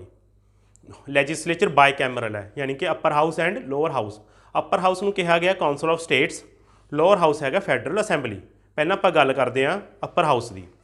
ਅਪਰ ਹਾਊਸ ਦੇ 260 ਮੈਂਬਰ ਹੋਣਗੇ, 260 ਮੈਂਬਰਸ, ਜਿਹੜੇ ਕਿ ਪਾਰਟਲੀ ਇਲੈਕਟਿਡ ਹੋਣਗੇ, ਅੱਧੇ ਇਲੈਕਟਿਡ ਹੋਣਗੇ ਬ੍ਰਿਟਿਸ਼ ਇੰਡੀਆ ਪ੍ਰੋਵਿੰਸਿਸ ਦੇ ਵਿੱਚੋਂ ਅਤੇ ਅੱਧੇ ਨੋਮੀਨੇਟਿਡ ਹੋਣਗੇ ਪ੍ਰਿੰਸਿਸ ਦੁਆਰਾ। ਜਿਹੜੇ ਇਲੈਕਸ਼ਨਸ ਹੋਣਗੇ ਉਹਦਾ ਮੋਡ ਹੋਏਗਾ ਡਾਇਰੈਕਟ ਇਲੈਕਸ਼ਨ, ਜਿਵੇਂ ਆਪਣਾ ਰਾਜ ਸਭਾ ਹੈ। ਹੁਣ ਰਾਜ ਸਭਾ ਦੀ ਗੱਲ ਕਰ ਰਹੇ ਜਿਹੜਾ ਅਪਰ ਹਾਊਸ ਹੈ, ਡਾਇਰੈਕਟ ਇਲੈਕਸ਼ਨਸ। ਅਤੇ ਇਹ ਪਰਮਾਨੈਂਟ ਬਾਡੀ ਹੋਏਗੀ ਅਪਰ ਹਾਊਸ, ਇੱਕ ਪਰਮਾਨੈਂਟ ਬਾਡੀ ਹੈ ਜਿਹਦੇ 1/3 ਮੈਂਬਰਸ ਰਿਟਾਇਰ ਹੋਣਗੇ ਆਫਟਰ ਐਵਰੀ 3 ਈਅਰਸ। ਅਤੇ no provision of no confidence vote. ਹੁਣ ਆਪਣੇ ਕੋਲ ਇੱਧਰ ਹੈਗਾ ਫੈਡਰਲ ਅਸੈਂਬਲੀ। ਜਿਹੜੀ ਫੈਡਰਲ ਅਸੈਂਬਲੀ ਹੈ ਇਹਦੇ ਟੋਟਲ ਮੈਂਬਰਸ ਹੋਣਗੇ 375, ਪਾਰਟਲੀ ਇਨਡਾਇਰੈਕਟਲੀ ਇਲੈਕਟਿਡ। ਇੱਧਰ ਸੀ ਆਪਣੇ ਕੋਲ ਡਾਇਰੈਕਟਲੀ ਅਪਰ ਹਾਊਸ ਦੇ ਵਿੱਚ, ਲੋਅਰ ਹਾਊਸ 'ਚ ਹੈਗੇ ਨੇ ਇਨਡਾਇਰੈਕਟਲੀ। ਇਨਡਾਇਰੈਕਟਲੀ ਮਤਲਬ ਆਪਾਂ ਪ੍ਰੋਵਿੰਸਿਸ ਨੂੰ ਚੁਣ ਕੇ ਭੇਜਾਂਗੇ, ਯਾਨੀ ਕਿ ਇਨਡਾਇਰੈਕਟਲੀ ਆਪਾਂ ਇਹਨਾਂ ਨੂੰ ਚੁਣ ਰਹੇ ਹਾਂ। Partly indirectly elected from British India provinces and partly nominated by princes. ਅਤੇ ਇਲੈਕਸ਼ਨ ਦਾ ਮੋਡ ਕੀ ਹੈ? ਇਨਡਾਇਰੈਕਟ। ਇਲੈਕਸ਼ਨ ਦਾ ਮੋਡ ਹੈਗਾ ਇਨਡਾਇਰੈਕਟ। 5 ਈਅਰਸ ਡਿਊਰੇਸ਼ਨ ਹੈ ਇਹਨਾਂ ਦੀ, ਅਤੇ ਇਹਦੇ ਵਿੱਚ ਨੋ ਕੌਨਫੀਡੈਂਸ ਵੋਟ ਦਾ ਕੰਸੈਪਟ ਹੈਗਾ। ਜੇ ਪਾਸ ਹੁੰਦਾ ਤਾਂ ਮਿਨਿਸਟਰਸ ਨੂੰ ਰਿਜ਼ਾਈਨ ਕਰਨਾ ਪਏਗਾ। ਫਿਰ ਉਸ ਤੋਂ ਬਾਅਦ ਜਿਵੇਂ ਆਪਣਾ 7th ਸ਼ਡਿਊਲ ਇੰਡੀਅਨ ਕੌਂਸਟੀਟਿਊਸ਼ਨ ਦਾ, ਲਿਸਟਾਂ ਨੂੰ 3 ਹਿੱਸਿਆਂ 'ਚ ਵੰਡਿਆ ਗਿਆ। ਜਿਵੇਂ ਕਿ ਸਟੇਟ ਲਿਸਟ, ਸੈਂਟਰ ਲਿਸਟ ਅਤੇ ਕੌਨਕਰੈਂਟ ਲਿਸਟ। ਇਸੀ ਤਰ੍ਹਾਂ 1900 act, government of India act 1935, ਇਹਦੇ ਵਿੱਚ 3 ਲਿਸਟਾਂ ਬਣਾਈਆਂ ਗਈਆਂ ਫॉर ਲਾਅ ਮੇਕਿੰਗ, ਯਾਨੀ ਕਿ ਫॉर ਲੈਜਿਸਲੇਸ਼ਨ, ਫੈਡਰਲ, ਪ੍ਰੋਵਿੰਸ਼ੀਅਲ ਅਤੇ ਕੌਨਕਰੈਂਟ। ਅਤੇ ਸਿਸਟਮ ਰੱਖਿਆ ਗਿਆ ਰਿਲੀਜਨ ਬੇਸ ਅਤੇ ਕਲਾਸ ਬੇਸ। ਅਤੇ ਜਿਹੜਾ ਇਲੈਕਟੋਰ ਜਿਹੜਾ ਇਹ ਕਮਿਊਨਲ ਸਿਸਟਮ ਸੀਗਾ ਇਹਨੂੰ ਫਰਦਰ ਐਕਸਟੈਂਡ ਕਰ ਦਿੱਤਾ ਜਾਂਦਾ ਇਸ ਐਕਟ ਦੇ ਵਿੱਚ। ਤੇ ਹਾਲੇ ਵੀ ਜਿਹੜਾ 80% ਬਜਟ ਹੈ ਉਹ ਨੋਨ ਵੋਟੇਬਲ ਆ, ਜਿਹਦੇ ਪਰ ਵੋਟ ਨਹੀਂ ਪਾਈ ਜਾ ਸਕਦੀ। ਹੁਣ ਆਪਣੇ ਕੋਲ ਥਰਡ ਪੁਆਇੰਟ ਹੈ ਇਹਦੇ ਵਿੱਚ ਪ੍ਰੋਵਿੰਸ਼ੀਅਲ ਆਟੋਨੋਮੀ। ਅਸੀਂ ਡਾਇਆਰਕੀ ਦੇਖੀ ਸੀਗੀ, ਇਸ ਦੇ ਵਿੱਚ ਜਿਹੜੀ ਡਾਇਆਰਕੀ ਹੈ ਪ੍ਰੋਵਿੰਸਿਸ ਦੇ ਵਿੱਚ ਉਹਨੂੰ ਐਬੋਲਿਸ਼ ਕਰ ਦਿੱਤਾ ਜਾਂਦਾ ਹੈ ਤੇ ਪ੍ਰੋਵਿੰਸਿਸ ਨੂੰ ਆਟੋਨੋਮੀ ਦਿੱਤੀ ਜਾਂਦੀ ਹੈ, ਉਹਨੂੰ ਇੱਕ ਸੈਪਰੇਟ ਆਇਡੈਂਟੀਟੀ ਮਿਲ ਜਾਂਦੀ ਹੈ। ਤੇ ਹੁਣ ਆਪਣੀ ਜਿਹੜੀ ਫਾਈਨੈਂਸ਼ੀਅਲ ਪਾਵਰ ਹੈ ਹੁਣ ਉਹਦੇ ਕੋਲ ਆਪਣੀ ਹੈ, ਹੁਣ ਆਪਣੇ ਤੌਰ ਦੇ ਉੱਪਰ ਉਹ ਆਪਣੀ ਗਰੰਟੀ ਦੇ ਕੇ ਜਿਹੜੀ ਬਜਟ ਆਪਣੇ ਫਾਈਨੈਂਸਿਸ ਨੇ ਉਹਨੂੰ ਰੇਜ਼ ਕਰ ਸਕਦੀ ਆ। ਐਗਜ਼ੈਕਟਿਵ, ਇਹਦੇ ਵਿੱਚ governor to be the crown's nominee, ਜਿਵੇਂ ਆਪਣਾ ਪ੍ਰੈਜ਼ੀਡੈਂਟ ਗਵਰਨਰ ਨੂੰ ਚੁਣਦਾ ਹੈ ਉਸੇ ਤਰ੍ਹਾਂ ਜਿਹੜਾ ਕਰਾਊਨ ਹੋਏਗਾ, ਜਿਹੜੇ ਬ੍ਰਿਟਿਸ਼ ਕਰਾਊਨ ਹੈ ਉਹ ਗਵਰਨਰ ਨੂੰ ਚੁਣੇਗਾ ਸੂਬਿਆਂ ਦੇ ਨੂੰ। ਹੁਣ ਹੈਗਾ legislature, separate electorate based on communal awards, ਜਿਹੜੇ ਆਪਾਂ ਦੇਖਿਆ 1932 ਕਮਿਊਨਲ ਅਵਾਰਡ ਮਿਲੇ ਸੀ ਉਹ ਇਹਦੇ ਵਿੱਚ ਇੰਪਲੀਮੈਂਟ ਕਰ ਦਿੱਤੇ ਜਾਂਦੇ ਨੇ ਗਵਰਨਮੈਂਟ ਆਫ ਇੰਡੀਆ 1935 ਦੇ ਵਿੱਚ। All the members will be directly elected, ਤੇ ਵਿਮਨਸ ਨੂੰ ਵੋਟ ਪਾਉਣ ਦਾ ਅਧਿਕਾਰ ਮਿਲ ਜਾਂਦਾ ਹੈ। Provincial legislature could legislate on subjects, ਜਿਹੜੇ ਆਪਣੇ ਪ੍ਰੋਵਿੰਸ਼ੀਅਲ ਸਬਜੈਕਟਸ ਨੇ ਪਲੱਸ ਕੌਂਕਰੈਂਟ, ਹੁਣ ਉਹਦੇ ਪਰ ਲਾਅ ਕੌਣ ਬਣਾਏਗਾ? ਪ੍ਰੋਵਿੰਸ਼ੀਅਲ ਲੈਜਿਸਲੇਚਰ, ਪ੍ਰੋਵਿੰਸ ਬਣਾ ਸਕਣਗੇ। ਮਿਨਿਸਟਰਸ ਦੀ ਰਿਸਪੌਂਸਿਬਿਲਿਟੀ ਤੈਅ ਕਰ ਦਿੱਤੀ ਜਾਂਦੀ, ਯਾਨੀ ਕਿ ਉਹਨੂੰ ਰਿਸਪੌਂਸਿਬਲ ਬਣਾ ਦਿੱਤਾ ਜਾਂਦਾ ਹੈ। ਗਵਰਨਰਸ ਕੁੱਡ, ਇੰਪੋਰਟੈਂਟ ਪੁਆਇੰਟ ਆ ਉਰੇ, governors could refuse assent to bill, ਯਾਨੀ ਕਿ ਬਿੱਲ ਨੂੰ ਮਨਜ਼ੂਰੀ ਦੇਣੀ ਹੈ ਜਾਂ ਨਹੀਂ ਦੇਣੀ ਇਹ ਗਵਰਨਰ ਦੀ ਆਖਰੀ ਇੱਛਾ ਹੋਏਗੀ। ਤੇ ਆਰਡੀਨੈਂਸ ਵੀ ਪ੍ਰੋਮਲਗੇਟ ਕਰ ਸਕਦਾ ਹੈ ਗਵਰਨਰ। ਰਾਈਟ ਟੂ ਅਮੈਂਡਮੈਂਟ, ਜੇ ਆਪਾਂ ਕੁਛ ਅਮੈਂਡਮੈਂਟ ਚਾਹੁੰਦੇ ਹਾਂ ਕਿਸੇ ਕਾਨੂੰਨ ਦੇ ਵਿੱਚ, ਉਹ ਵੀ ਹੁਣ ਪਾਵਰ ਕਿਸ ਦੀ ਹੈ? ਬ੍ਰਿਟਿਸ਼ਰਸ ਦੀ, ਯਾਨੀ ਕਿ ਬ੍ਰਿਟਿਸ਼ ਪਾਰਲੀਮੈਂਟ ਹੀ ਡਿਸਾਈਡ ਕਰੇਗੀ। ਵਰਚੁਅਲੀ ਆਪਣੇ ਹੱਥ 'ਚ ਕੁਛ ਨਹੀਂ ਸੀਗਾ, ਸਾਰਾ ਕੁਛ ਉੱਥੋਂ ਹੀ ਸੀਗਾ। ਇਸੇ ਕਰਕੇ ਜਵਾਹਰ ਲਾਲ ਨਹਿਰੂ ਨੇ ਇੱਕ ਕਮੈਂਟ ਕੀਤਾ ਸੀ ਗਵਰਨਮੈਂਟ ਆਫ ਇੰਡੀਆ ਐਕਟ 1935 ਦੇ ਰਿਗਾਰਡਿੰਗ। ਉਹਨਾਂ ਨੇ ਇਸ ਐਕਟ ਨੂੰ ਕਿਹਾ ਸੀਗਾ ਵੀ ਸਾਨੂੰ ਇੱਕ ਕਾਰ ਇਹੋ ਜਿਹੀ ਕਾਰ ਦਿੱਤੀ ਗਈ ਹੈ ਜਿਹਦੇ ਵਿੱਚ ਬ੍ਰੇਕ ਹੀ ਬ੍ਰੇਕ ਨੇ ਅਤੇ ਕੋਈ ਇੰਜਨ ਨਹੀਂ ਹੈਗਾ। Jawahar Lal Nehru commented we provided with a car all brakes and no engine. ਕਈ ਵਾਰ ਐਗਜ਼ਾਮ 'ਚ ਸਟੇਟਮੈਂਟ ਹੁੰਦੀ ਹੈ, ਜਾਂ ਤਾਂ ਪੁੱਛਿਆ ਹੋਏਗਾ ਸਟੇਟਮੈਂਟ ਦੇ ਕੇ ਇਹ ਸਟੇਟਮੈਂਟ ਹੈ ਕਿਸ ਦੀ ਹੈ, ਤਾਂ ਆਪਣਾ ਆਨਸਰ ਹੋਏਗਾ ਜਵਾਹਰ ਲਾਲ ਨਹਿਰੂ। ਜਾਂ ਫਿਰ ਇਹ ਕਿਸ ਰਿਗਾਰਡਿੰਗ ਸੀਗੀ? ਗਵਰਨਮੈਂਟ ਆਫ ਇੰਡੀਆ ਐਕਟ ਦੇ ਰਿਗਾਰਡਿੰਗ ਸੀਗੀ। ਤੇ ਜਿਹੜਾ ਗਵਰਨਮੈਂਟ ਆਫ ਇੰਡੀਆ ਐਕਟ ਹੈ 1935 ਵਾਜ਼ ਟੋਟਲੀ ਰਿਜੈਕਟਡ ਬਾਈ ਕਾਂਗਰਸ। ਕਾਂਗਰਸ ਨੂੰ ਤਾਂ ਰਿਜੈਕਟ ਕੀਤਾ ਸੀਗਾ, ਇੱਕ ਤਾਂ ਉਹ ਅਮੈਂਡ ਨਹੀਂ ਸੀ ਕਰ ਸਕਦੇ ਕਿਉਂਕਿ ਉਹ ਹਾਲੇ ਵੀ ਬ੍ਰਿਟਿਸ਼ ਪਾਰਲੀਮੈਂਟ ਦੀ ਪਾਵਰ ਸੀਗੀ। ਉਸ ਤੋਂ ਬਾਅਦ ਜਿਹੜੀ ਗਵਰਨੈਂਸ, ਜਿਹੜਾ ਗਵਰਨਰ ਹੈ ਉਹੀ ਬਿੱਲ ਨੂੰ ਮਨਜ਼ੂਰ ਕਰੇਗਾ ਜਾਂ ਫਿਰ ਨਹੀਂ ਕਰੇਗਾ, ਸਾਰਾ ਕੁਛ ਉਹਦੇ ਹੀ ਡਿਪੈਂਡ ਸੀਗਾ, ਯਾਨੀ ਕਿ ਇਹਨੇ ਬੋਲਣ ਦਾ ਕੋਈ ਫਾਇਦਾ ਨਹੀਂ ਸੀਗਾ। ਫਿਰ ਉਸ ਤੋਂ ਬਾਅਦ ਨੈਸ਼ਨਲ ਪਲੈਨਿੰਗ ਕਮੇਟੀ ਬਣਦੀ ਹੈ ਇੱਕ, ਇਹ 1938 ਦੇ ਵਿੱਚ ਬਣਦੀ ਹੈ, ਜਦੋਂ ਇੰਡੀਅਨ ਨੈਸ਼ਨਲ ਕਾਂਗਰਸ ਦੇ ਪ੍ਰੈਜ਼ੀਡੈਂਟ ਹੁੰਦੇ ਨੇ ਸੁਭਾਸ਼ ਚੰਦਰ ਬੋਸ। ਜਿਹੜੇ ਸੁਭਾਸ਼ ਚੰਦਰ ਬੋਸ ਨੇ 1938 ਦੇ ਵਿੱਚ ਪਲੈਨਿੰਗ ਕਮੇਟੀ ਬਣਾਉਂਦੇ ਨੇ। ਹੁਣ ਆਪਾਂ ਜਾਵਾਂਗੇ ਫਰੀਡਮ 'ਚ, ਯਾਨੀ ਕਿ ਦੇਸ਼ ਨੂੰ ਆਜ਼ਾਦ ਕਰਾਉਣ ਵੱਲ ਆਪਾਂ ਵਧ ਰਹੇ ਹਾਂ। ਹੁਣ ਦਾ ਜਿਹੜਾ ਆਪਣਾ ਪੀਰੀਅਡ ਹੋਏਗਾ 1939 ਤੋਂ ਲੈ ਕੇ 1947 ਤੱਕ ਆਪਾਂ ਅੱਗੇ ਜਾਵਾਂਗੇ। ਕੁਛ ਆਪਾਂ ਨੇ ਕੋਲ ਇੰਪੋਰਟੈਂਟ ਪੁਆਇੰਟਸ ਨੇ ਉਰੇ, ਐਗਜ਼ਾਮ 'ਚ ਕਈ ਵਾਰ ਪੁੱਛਿਆ ਜਾਂਦਾ ਹੈ। ਇੰਡੀਪੈਂਡੈਂਸ ਲੀਗ, ਇੱਕ ਇੰਡੀਪੈਂਡੈਂਸ ਲੀਗ ਬਣਦੀ ਹੈ, ਇਹਨੂੰ ਸੈਟਅਪ ਕੌਣ ਕਰਦਾ ਹੈ? ਇੰਡੀਪੈਂਡੈਂਸ ਲੀਗ ਨੂੰ it was set up by Subhash Chandra Bose. ਉਸ ਤੋਂ ਬਾਅਦ ਆਪਣੇ ਕੋਲ ਇੱਕ ਇੰਪੋਰਟੈਂਟ ਸੈਸ਼ਨ ਆਉਂਦਾ 1938 ਦੇ ਵਿੱਚ ਕਾਂਗਰਸ ਦਾ, ਹਰੀਪੁਰ ਸੈਸ਼ਨ। ਇਹਦੇ ਵਿੱਚ ਸੁਭਾਸ਼ ਚੰਦਰ ਬੋਸ ਇਸ ਸੈਸ਼ਨ ਦੇ ਪ੍ਰੈਜ਼ੀਡੈਂਟ ਇਲੈਕਟ ਹੋ ਜਾਂਦੇ ਨੇ 1938 ਹਰੀਪੁਰ ਸੈਸ਼ਨ। ਅਤੇ ਇਸ ਤੋਂ ਬਾਅਦ ਆਉਂਦਾ ਤ੍ਰਿਪੁਰਾ ਸੈਸ਼ਨ। ਤ੍ਰਿਪੁਰਾ ਨਾਮ ਦੀ ਜਗ੍ਹਾ ਮੱਧ ਪ੍ਰਦੇਸ਼ ਦੇ ਵਿੱਚ ਹੈ। ਅਤੇ ਤ੍ਰਿਪੁਰਾ ਦੇ ਵਿੱਚ ਜਿਹੜੇ ਕਾਂਗਰਸ ਵੱਲੋਂ ਇੱਕ ਇਲੈਕਸ਼ਨ ਹੁੰਦੀ ਹੈ ਪ੍ਰੈਜ਼ੀਡੈਂਸ਼ੀਅਲ ਦੀ, ਜਿਹਦੇ ਵਿੱਚ ਫਿਰ ਤੋਂ ਬਹੁਤ ਹੀ ਮੇਜਰ ਵੋਟਸ ਦੇ ਨਾਲ ਜਿੱਤਦੇ ਨੇ ਸੁਭਾਸ਼ ਚੰਦਰ ਬੋਸ। ਇਹ ਸੈਸ਼ਨ ਦੀ ਖਾਸ ਗੱਲ ਇਹ ਹੈ, ਇਹਦੇ ਵਿੱਚ ਗਾਂਧੀ ਦੇ ਜਿਹੜਾ ਕੈਂਡੀਡੇਟ ਹੈ ਉਹਦੇ ਦੁਆਰਾ ਸਪੋਰਟ ਕੀਤਾ ਗਿਆ, ਗਾਂਧੀ ਦੁਆਰਾ ਸਪੋਰਟ ਕੀਤਾ ਕੈਂਡੀਡੇਟ ਹੈ ਪਾਟਾ ਭਾਈ ਸੀਤਾਰਮਈਆ, ਉਹ ਹਾਰ ਜਾਂਦੇ ਨੇ। ਅਤੇ ਗਾਂਧੀ ਜੀ ਇਸ ਦੇ ਵਿੱਚ ਕਹਿੰਦੇ ਨੇ ਮੇਰੇ ਕੈਂਡੀਡੇਟ ਦੀ ਹਾਰ ਮੇਰੀ ਹਾਰ ਹੈ। ਆਪਣੀ ਰੈਲੇਵੈਂਸ ਇਸ ਦੇ ਲਈ ਇਹੀ ਹੈ, ਕਈ ਵਾਰ ਐਗਜ਼ਾਮ 'ਚ ਪੁੱਛਿਆ ਜਾਂਦਾ ਗਾਂਧੀ ਵੱਲੋਂ ਕਿਹੜੇ ਕੈਂਡੀਡੇਟ ਸਪੋਰਟਡ ਸੀਗੇ? ਪਾਟਾ ਭਾਈ ਸੀਤਾਰਮਈਆ। ਅਤੇ ਕਈ ਵਾਰ ਪੁੱਛਿਆ ਜਾਂਦਾ ਕਿਹੜੇ ਸੈਸ਼ਨ ਦੇ ਵਿੱਚ ਹਰਾਇਆ ਗਿਆ, ਤਾਂ ਹੈਗਾ ਤ੍ਰਿਪੁਰਾ ਸੈਸ਼ਨ। ਤ੍ਰਿਪੁਰਾ ਸੈਸ਼ਨ ਦੇ ਪ੍ਰੈਜ਼ੀਡੈਂਟ ਕੌਣ ਬਣਦੇ ਨੇ? ਸੁਭਾਸ਼ ਚੰਦਰ ਬੋਸ। ਅਤੇ ਬਟ ਉਸ ਤੋਂ ਬਾਅਦ ਜਦੋਂ ਇਹ ਗਾਂਧੀ ਜੀ ਨੂੰ ਮਨਾ ਨਹੀਂ ਪਾਉਂਦੇ ਸੁਭਾਸ਼ ਚੰਦਰ ਬੋਸ, ਜਦੋਂ ਇਹਨਾਂ ਕੋਲ ਇੱਕ ਪੁਆਇੰਟ ਆ ਜਾਂਦਾ ਇਹ ਗਾਂਧੀ ਜੀ ਨੂੰ ਨਹੀਂ ਮਨਾ ਪਾਉਂਦੇ, ਬਹੁਤ ਕੋਸ਼ਿਸ਼ ਕਰਦੇ ਨੇ, ਤਾਂ ਫਿਰ ਇਹਨਾਂ ਨੂੰ ਰੈਜ਼ੀਗਨੇਸ਼ਨ ਦੇਣਾ ਪੈਂਦਾ ਹੈ। 1939 ਦੇ ਵਿੱਚ ਇਹ ਰੈਜ਼ਾਈਨ ਕਰ ਦਿੰਦੇ ਨੇ ਆਪਣੀ ਪ੍ਰੈਜ਼ੀਡੈਂਸ਼ੀਅਲ ਪੋਸਟ ਦੇ ਉੱਪਰੋਂ। ਅਤੇ ਉਸ ਤੋਂ ਬਾਅਦ ਰਜਿੰਦਰ ਪ੍ਰਸਾਦ ਨੇ ਉਹ ਇਲੈਕਟਡ ਪ੍ਰੈਜ਼ੀਡੈਂਟ ਬਣ ਜਾਂਦੇ ਨੇ ਕਾਂਗਰਸ ਦੇ।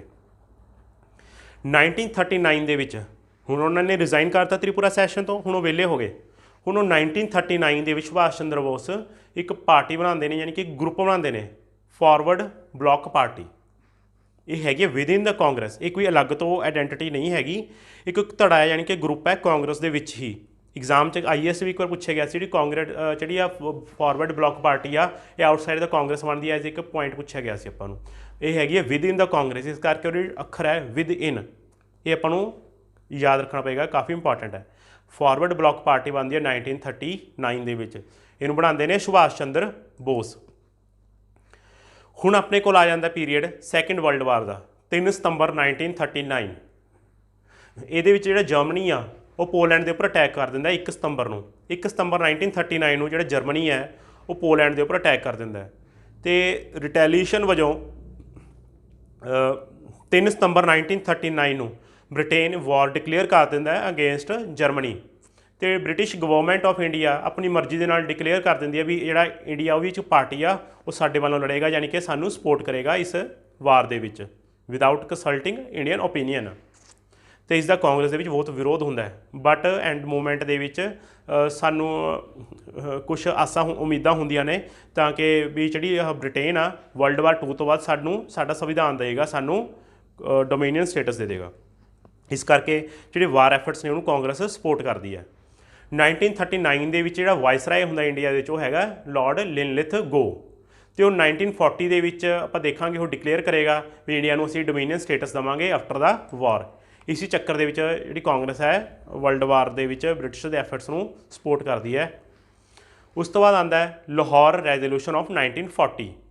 ਇਸ ਦੀ ਖਾਸ ਗੱਲ ਇਹ ਹੈ, ਇਹਦੇ ਵਿੱਚ ਇੱਕ ਰੈਜ਼ੋਲੂਸ਼ਨ ਪਾਸ ਕੀਤਾ ਜਾਂਦਾ, ਯਾਨੀ ਕਿ ਇੱਕ ਡਿਮਾਂਡ ਰੇਜ਼ ਹੁੰਦੀ ਹੈ ਜਿਹੜੀ ਪਾਸ ਹੋ ਜਾਂਦੀ ਹੈ, demand for separate Muslim majority state that is Pakistan.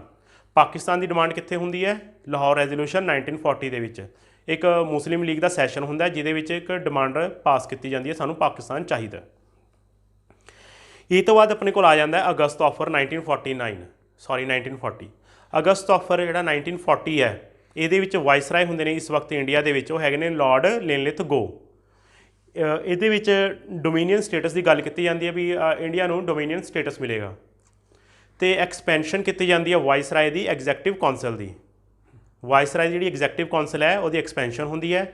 ਕੌਂਸਟੀਟਿਊਐਂਟ assembly ਕਹਿੰਦੇ ਜਿਹੜੀ ਕੌਂਸਟੀਟਿਊਐਂਟ ਅਸੈਂਬਲੀ ਬਣਾਵਾਂਗੇ ਆਫਟਰ ਦਾ ਵਾਰ, ਬਟ ਕੋਈ ਡੇਟ ਨਹੀਂ ਦੱਸੀ ਜਾਂਦੀ, ਸਿੱਧਾ ਕਿਹਾ ਜਾਂਦਾ ਹੈ ਅਨੋਨਿਮਸ ਜਿਹਾ ਵੀ ਆਪਾਂ ਕੌਂਸਟੀਟਿਊਐਂਟ ਅਸੈਂਬਲੀ ਬਣਾਵਾਂਗੇ ਆਫਟਰ ਦਾ ਵਾਰ। ਅਤੇ ਕਾਂਗਰਸ ਇਸ ਆਫਰ ਨੂੰ ਰਿਜੈਕਟ ਕਰ ਦਿੰਦੀ ਹੈ ਅਗਸਤ ਆਫਰ ਨੂੰ, ਕਿਉਂਕਿ ਇੱਕ ਤਾਂ ਕੋਈ ਐਗਜ਼ੈਕਟ ਪਿਨ ਪੁਆਇੰਟ ਡੇਟ ਨਹੀਂ ਦਿੱਤੀ ਜਾਂਦੀ, ਇੱਕ ਵੇਗ ਜੀ ਸਟੇਟਮੈਂਟ ਦੇ ਦਿੰਦੇ ਨੇ, ਰਿਜੈਕਟ ਕਰ ਦਿੰਦੀ ਹੈ ਅਗਸਤ ਆਫਰ ਨੂੰ। ਅਤੇ ਨਹਿਰੂ ਕਮੈਂਟ ਕਰਦੇ ਨੇ ਅਗਸਤ ਆਫਰ ਦੇ ਉੱਪਰ ਵੀ ਜਿਹੜਾ ਹੁਣ ਡੋਮੀਨੀਅਨ ਸਟੇਟਸ ਆ ਇਹ concept is dead as a doornail. ਅਸੀਂ ਪਹਿਲਾਂ ਮੰਗਦੇ ਸੀ ਡੋਮੀਨੀਅਨ ਸਟੇਟਸ, ਹੁਣ ਨਹੀਂ ਸਾਨੂੰ ਚਾਹੀਦਾ, ਹੁਣ ਸਾਡਾ ਇੱਕੋ ਹੀ ਮਕਸਦ ਹੈ ਪੂਰਨ ਆਜ਼ਾਦੀ, ਕੰਪਲੀਟ ਇੰਡੀਪੈਂਡੈਂਸ। ਅਤੇ ਫॉर द ਫਸਟ ਟਾਈਮ ਇਸ ਦੀ ਇੱਕ ਹੋਰ ਖਾਸ ਗੱਲ ਹੈ, ਕਿਉਂਕਿ ਹੁਣੀ ਇਹਨਾਂ ਨੇ ਗੱਲ ਕੀਤੀ ਵੀ ਇੱਕ ਚਾਹੇ ਸਟੇਟਮੈਂਟ ਵੇਗ ਹੀ ਸੀਗੀ ਦੀ ਕੌਂਸਟੀਟਿਊਐਂਟ ਅਸੈਂਬਲੀ ਤੁਹਾਡਾ ਸੰਵਿਧਾਨ ਬਣਾਏਗੀ, ਜਿਹੜਾ ਕੌਂਸਟੀਟਿਊਐਂਟ ਅਸੈਂਬਲੀ ਹੈ ਅਸੀਂ ਲੜਾਈ ਤੋਂ ਬਾਅਦ ਬਣਾਵਾਂਗੇ। ਇਸ ਤੋਂ ਸਾਨੂੰ ਇਹ ਪਤਾ ਲੱਗਦਾ ਹੈ ਫॉर द ਫਸਟ ਟਾਈਮ ਸਭ ਤੋਂ ਪਹਿਲੀ ਵਾਰੀ ਵੀ ਜਿਹੜੇ ਇੰਡੀਅਨਸ ਦਾ ਹੱਕ ਹੈ ਉਹਨਾਂ ਦੇ ਸੰਵਿਧਾਨ ਬਣਾਉਣ ਦਾ ਉਹ ਇਸ ਦੇ ਵਿੱਚ ਮੰਨਿਆ ਜਾਂਦਾ ਹੈ, ਯਾਨੀ ਕਿ ਰਿਕੋਗਨਾਈਜ਼ ਕੀਤਾ ਜਾਂਦਾ। For the first time right of Indians to frame their constitution was recognized and Congress demand for constituent assembly was considered. Exam ਪੁੱਛਿਆ ਜਾਂਦਾ ਕਈ ਵਾਰੀ ਸਭ ਤੋਂ ਪਹਿਲੀ ਵਾਰੀ ਡਿਮਾਂਡ ਕਿੱਥੇ ਮੰਨੀ ਜਾਂਦੀ ਹੈ, ਤਾਂ ਆਪਣਾ ਆਨਸਰ ਹੋਏਗਾ ਅਗਸਤ ਆਫਰ 1940। ਅਤੇ ਇਸ ਦੇ ਵਿੱਚ ਜਿਹੜਾ ਡੋਮੀਨੀਅਨ ਸਟੇਟਸ ਆ ਉਹ ਐਕਸਪਲੀਸਿਟਲੀ ਆਫਰਡ ਕੀਤਾ ਜਾਂਦਾ, ਇੰਪਲੀਸਿਟ ਨਹੀਂ ਹੁੰਦਾ, ਇਹ ਐਕਸਪਲੀਸਿਟ ਹੈ ਵੀਰੇ, ਐਕਸਪਲੀਸਿਟ ਯਾਨੀ ਕਿ ਐਕਸਕਲੂਸਿਵਲੀ ਆਫਰ ਕੀਤਾ ਜਾਂਦਾ ਹੈ। ਫਿਰ ਉਸ ਤੋਂ ਬਾਅਦ ਆਪਣੇ ਕੋਲ ਆਉਂਦਾ ਹੈ ਇੰਡੀਵਿਜੂਅਲ ਸੱਤਿਆਗ੍ਰਹਿ। ਇੰਡੀਵਿਜੂਅਲ ਸੱਤਿਆਗ੍ਰਹਿ ਇਸ ਦੇ ਵਿੱਚ ਐਗਜ਼ਾਮ 'ਚ ਕਈ ਵਾਰ ਪੁੱਛਿਆ ਜਾਂਦਾ ਹੈ ਪਹਿਲਾ ਇੰਡੀਵਿਜੂਅਲ ਸੱਤਿਆਗ੍ਰਹਿੀ ਕੌਣ ਸੀ, ਤਾਂ ਆਪਣਾ ਆਨਸਰ ਹੋਏਗਾ ਆਚਾਰਿਆ ਵਿਨੋਬਾ ਭਾਵੇ। ਅਤੇ ਸੈਕਿੰਡ ਇੰਡੀਵਿਜੂਅਲ ਸੱਤਿਆਗ੍ਰਹਿੀ ਜਵਾਹਰ ਲਾਲ ਨਹਿਰੂ। ਜੇ ਉਸ ਤੋਂ ਅੱਗੇ ਆਪਾਂ ਕੋਲ ਥਰਡ ਪੁੱਛ ਲੈਣ ਤਾਂ ਆਪਣਾ ਆਨਸਰ ਹੋਏਗਾ ਥਰਡ ਇੰਡੀਵਿਜੂਅਲ ਸੱਤਿਆਗ੍ਰਹਿੀ ਬ੍ਰਹਮਾ ਦੱਤ। ਪਹਿਲਾ ਇੰਡੀਵਿਜੂਅਲ ਸੱਤਿਆਗ੍ਰਹਿੀ ਵਿਨੋਬਾ ਭਾਵੇ, ਦੂਜਾ ਜਵਾਹਰ ਲਾਲ ਨਹਿਰੂ, ਅਤੇ ਤੀਜਾ ਬ੍ਰਹਮਾ ਦੱਤ। ਹੁਣ ਆਪਣੇ ਕੋਲ ਆ ਜਾਂਦਾ ਹੈ ਕ੍ਰਿਪਸ ਮਿਸ਼ਨ ਮਾਰਚ 1942। ਇਹ ਡੇਟਸ ਅਤੇ ਮਹੀਨੇ ਨਾਲ ਤਾਂ ਲਿਖੇ ਹੋਏ ਨੇ, ਆਪਾਂ ਨੂੰ ਤਾਂ ਥੋੜ੍ਹੇ ਜਿਹੇ ਯਾਦ ਰੱਖਣੇ ਜ਼ਰੂਰੀ ਨੇ, ਕਿਉਂਕਿ ਜਦ ਆਪਾਂ ਕਰੋਨੋਲੋਜੀ ਦੇਖਾਂਗੇ ਨਾ ਤਾਂ ਕਈ ਵਾਰ ਦੇਖਿਆ ਹੋਏਗਾ 1931 'ਚ 2-3 ਈਵੈਂਟਸ ਹੋ ਜਾਂਦੇ ਨੇ, ਸਿਰਫ ਉੱਥੇ ਮੰਥਸ ਦਾ ਡਿਫਰੈਂਸ ਹੁੰਦਾ, ਤਾਂ ਕਰਕੇ ਆਪਾਂ ਕਨਫਿਊਜ਼ ਕਰ ਜਾਂਦੇ ਹਾਂ ਕਿ ਕਿਹੜਾ ਈਵੈਂਟ ਪਹਿਲਾਂ ਆਉਂਦਾ ਅਤੇ ਕਿਹੜਾ ਬਾਅਦ ਆਉਂਦਾ। ਇਸ ਕਰਕੇ ਮੈਂ ਇਹਦੇ ਨਾਲ ਮੰਥਸ ਨਾਲ ਦੱਸ ਰਿਹਾ ਵੀ ਇਹ ਮਾਰਚ 1942 ਹੈ, ਕਿਉਂਕਿ ਮਾਰਚ ਦੇ 1942 'ਚ ਕੁਇਟ ਇੰਡੀਆ ਮੂਵਮੈਂਟ ਵੀ ਆਉਂਦੀ ਹੈ। ਫਿਰ ਆਪਾਂ ਦੇਖਾਂਗੇ ਕੁਇਟ ਇੰਡੀਆ ਮੂਵਮੈਂਟ ਪਹਿਲਾਂ ਹੋਈ ਜਾਂ ਤੋਂ ਬਾਅਦ ਹੋਈ ਆ। ਤਾਂ ਕਰਕੇ ਇਹਦੇ ਨਾਲ ਮੰਥਸ याद रखने थोड़े ਜਿਹੇ ਜ਼ਰੂਰੀ ਨੇ, ਧਿਆਨ 'ਚ ਰੱਖਿਆ ਕਰਿਓ। ਮਾਰਚ 1942 ਚ ਆਪਣੇ ਕੋਲ ਆਉਂਦਾ ਕ੍ਰਿਪਸ ਮਿਸ਼ਨ, ਤੇ ਉਰੋਂ ਇਸ ਵਕਤ ਵਾਇਸਰਾਏ ਹੈਗਾ ਲॉर्ड लिनलिथगो, ਇੰਡੀਆ ਦਾ ਵਾਇਸਰਾਏ ਹੈ। ਤੇ ਜਿਹੜਾ ਕ੍ਰਿਪਸ ਮਿਸ਼ਨ ਆ ਇਹਦਾ ਚੇਅਰਮੈਨ ਹੈ ਸਟੈਨਫੋਰਡ ਕ੍ਰਿਸਪ। ਇਹਦੇ ਵਿੱਚ ਫਿਰ ਤੋਂ ਡੋਮੀਨੀਅਨ ਸਟੇਟਸ ਦੀ ਗੱਲ ਕੀਤੀ ਜਾਂਦੀ ਹੈ। ਤੇ ਕੌਂਸਟੀਟਿਊਟ ਅਸੈਂਬਲੀ ਉਹਦੇ ਵਿੱਚ ਕਿਹਾ ਸੀ ਪਿੱਛੇ ਵੀ ਲੜਾਈ ਤੋਂ ਬਾਅਦ ਬਣੇਗੀ। ਇਹ 'ਚ ਕਿਹਾ ਜਾਂਦਾ ਜਿਹੜੀ ਕੌਂਸਟੀਟਿਊਟ ਅਸੈਂਬਲੀ ਹੈ ਉਹ ਫਰੇਮ ਕਰੇਗੀ ਨਿਊ ਕੌਂਸਟੀਟਿਊਸ਼ਨ। ਜਿਹੜੇ ਇਹਦੇ ਮੈਂਬਰ ਹੋਣਗੇ ਉਹ ਪਾਰਟਲੀ ਇਲੈਕਟਿਡ ਹੋਣਗੇ ਪ੍ਰੋਵਿੰਸ਼ੀਅਲ ਅਸੈਂਬਲੀਜ਼ ਦੁਆਰਾ ਥਰੂ ਪ੍ਰਪੋਰਸ਼ਨਲ ਰਿਪਰੈਜ਼ੈਂਟੇਸ਼ਨ, ਤੇ ਪਾਰਟਲੀ ਨੋਮੀਨੇਟਿਡ ਹੋਣਗੇ ਪ੍ਰਿੰਸਿਸ ਦੁਆਰਾ। ਇਹ ਤਾਂ ਸੀਗਾ ਆਪਣਾ ਕ੍ਰਿਪਸ ਮਿਸ਼ਨ। ਤੇ ਇਸ ਦੇ ਵਿੱਚ ਇੱਕ ਹੋਰ ਖਾਸ ਗੱਲ ਸੀ, ਕਹਿੰਦੇ ਜੇ ਕੋਈ ਵੀ ਪ੍ਰੋਵਿੰਸ ਉਹਦੀ ਇੱਛਾ ਨਹੀਂ ਹੈਗੀ ਇਸ ਨੂੰ ਅਸੈਪਟ ਕਰਨ ਲਈ ਯੂਨੀਅਨ ਨੂੰ ਜਾਂ ਆਪਣੇ ਕੌਂਸਟੀਟਿਊਸ਼ਨ ਅਸੈਂਬਲੀ ਨੂੰ, ਤਾਂ ਉਹ ਆਪਣਾ ਅਲੱਗ ਬਣਾ ਸਕਦਾ ਹੈ, ਆਪਣੇ ਨਾਲੋਂ ਟੁੱਟ ਸਕਦਾ ਹੈ, ਆਪਣਾ ਸੰਵਿਧਾਨ ਅਲੱਗ ਬਣਾ ਲੇ ਜਾ ਕੇ। ਤੇ ਇਸ ਦੇ ਵਿੱਚ ਜਿਹੜਾ ਡਿਫੈਂਸ ਸੀਗਾ ਇੰਡੀਆ ਦਾ ਉਹ ਬ੍ਰਿਟਿਸ਼ ਹੈਂਡ ਦੇ ਵਿੱਚ ਹੀ ਰਹੇਗਾ ਹਾਲੇ ਵੀ। ਤੇ ਗਾਂਧੀ ਜੀ ਨੇ ਇਸ ਐਕਟ ਕ੍ਰਿਪਸ ਪ੍ਰਪੋਜ਼ਲ ਦੇ ਬਾਰੇ ਕਮੈਂਟ ਕੀਤਾ ਸੀ, ਜਿਹੜਾ ਕਿ ਬਹੁਤ ਫੇਮਸ ਆ, ਕਈ ਵਾਰ ਐਗਜ਼ਾਮ 'ਚ ਪੁੱਛਿਆ ਜਾਂਦਾ ਹੈ। ਗਾਂਧੀ ਜੀ ਸਟੇਟਮੈਂਟ ਹੈ ਜਿਹੜਾ ਕ੍ਰਿਪਸ ਪ੍ਰਪੋਜ਼ਲ ਹੈ, ਇਹ ਇੱਕ ਪੋਸਟ ਡੇਟਡ ਚੈੱਕ ਹੈ ਇਨ ਦ ਕ੍ਰੈਸ਼ਿੰਗ ਬੈਂਕ। ਡੁੱਬਦੇ ਹੋਏ ਬੈਂਕ ਦੇ ਵਿੱਚ ਇਹ ਇੱਕ ਚੈੱਕ ਹੈ ਜਿਹੜਾ ਕਿ ਕਦੇ ਵੀ ਕੈਸ਼ ਨਹੀਂ ਹੋ ਸਕਦਾ। ਹੁਣ ਆਪਣੇ ਕੋਲ ਆ ਜਾਂਦਾ ਹੈ ਕੁਇਟ ਇੰਡੀਆ ਮੂਵਮੈਂਟ, ਜਿਹਦਾ ਬਹੁਤ ਹੀ ਫੇਮਸ ਹੈ ਡੂ ਔਰ ਡਾਈ, ਕਰੋ ਜਾਂ ਮਰੋ। ਆਪਣੀ ਵੀ ਸਿਚੁਏਸ਼ਨ ਇਹੀ ਹੈ ਐਗਜ਼ਾਮ ਦੇ ਵਿੱਚ, ਕਰੋ ਜਾਂ ਮਰੋ। ਇਸ ਕਰਕੇ ਜੇ ਤੁਹਾਨੂੰ ਲੈਕਚਰ ਬੋਰਿੰਗ ਵੀ ਲੱਗਦਾ ਬਟ ਤੁਹਾਨੂੰ ਕੁਛ ਵੈਲਿਊ ਗੇਨ ਹੋ ਰਹੀ ਆ, ਤੁਹਾਨੂੰ ਕੁਛ ਨਵਾਂ ਸਿੱਖਣ ਨੂੰ ਮਿਲ ਰਿਹਾ। ਜੇ ਨਹੀਂ ਮਿਲ ਰਿਹਾ ਨਵਾਂ ਸਿੱਖਣ ਨੂੰ ਤਾਂ ਤੁਹਾਡੀ ਰਿਵੀਜ਼ਨ ਹੋ ਰਹੀ ਹੈ। ਆਪਣਾ ਹੈਗਾ ਕੁਇਟ ਇੰਡੀਆ ਮੂਵਮੈਂਟ 1942, ਅਗਸਤ 1942। ਕੁਇਟ ਇੰਡੀਆ ਮੂਵਮੈਂਟ ਜਿਹੜਾ ਰੈਜ਼ੋਲਿਊਸ਼ਨ ਹੈ ਇਹ ਪ੍ਰਪੋਜ਼ ਕੀਤਾ ਜਾਂਦਾ ਹੈ ਕਿਹਦੇ ਦੁਆਰਾ? ਜਵਾਹਰ ਲਾਲ ਨਹਿਰੂ। ਬਿਲਕੁਲ, ਇਹ ਜਿਹੜਾ ਪ੍ਰਪੋਜ਼ਲ ਹੈ ਇਹ ਜਵਾਹਰ ਲਾਲ ਨਹਿਰੂ ਦਾ ਪ੍ਰਪੋਜ਼ਲ ਸੀਗਾ quit India movement the. But ਇਹਨੂੰ ਲੀਡ ਕੌਣ ਕਰਦਾ ਹੈ? ਮਹਾਤਮਾ ਗਾਂਧੀ। ਉਹ ਵੀ ਇਸ ਵਕਤ ਜੇਲ੍ਹ 'ਚ ਹੁੰਦੇ ਨੇ। ਕੁਇਟ ਇੰਡੀਆ ਮੂਵਮੈਂਟ ਹੈ ਇਸ ਕਰਕੇ ਇਹਨੂੰ ਕਿਹਾ ਜਾਂਦਾ leaderless movement. Quit India resolution proposed by Jawahar Lal Nehru ਤੇ ਸੈਕੰਡਡ ਬਾਏ, ਸੈਕੰਡਡ ਦਾ ਮਤਲਬ ਇਹਨੂੰ ਸਪੋਰਟ ਕਿਹਨੇ ਕੀਤਾ ਸੀਗਾ? ਸਰਦਾਰ ਵੱਲਭ ਭਾਈ ਪਟੇਲ ਨੇ at Wardha session of Congress July 1942। Quit India resolution was adopted at, question ਉਰੇ ਵੀ ਇੱਕ ਬਣਦਾ ਹੁੰਦਾ ਹੈ ਵੀ ਇਹ ਕਿੱਥੇ ਅਡੋਪਟ ਕੀਤਾ ਜਾਂਦਾ ਹੈ? ਗੋਵਾਲੀਆ ਟੈਂਕ ਬੰਬੇ 8 ਅਗਸਤ 1942 ਨੂੰ। ਗੋਵਾਲੀਆ ਟੈਂਕ ਬੰਬੇ 8 ਅਗਸਤ 1942 ਨੂੰ ਕੁਇਟ ਇੰਡੀਆ ਰੈਜ਼ੋਲਿਊਸ਼ਨ ਹੈ ਇਹ ਅਡੋਪਟ ਕੀਤਾ ਜਾਂਦਾ ਹੈ। ਤੇ ਸਲੋਗਨ ਦਿੱਤਾ ਜਾਂਦਾ ਹੈ ਡੂ ਔਰ ਡਾਈ, ਕਰੋ ਜਾਂ ਮਰੋ।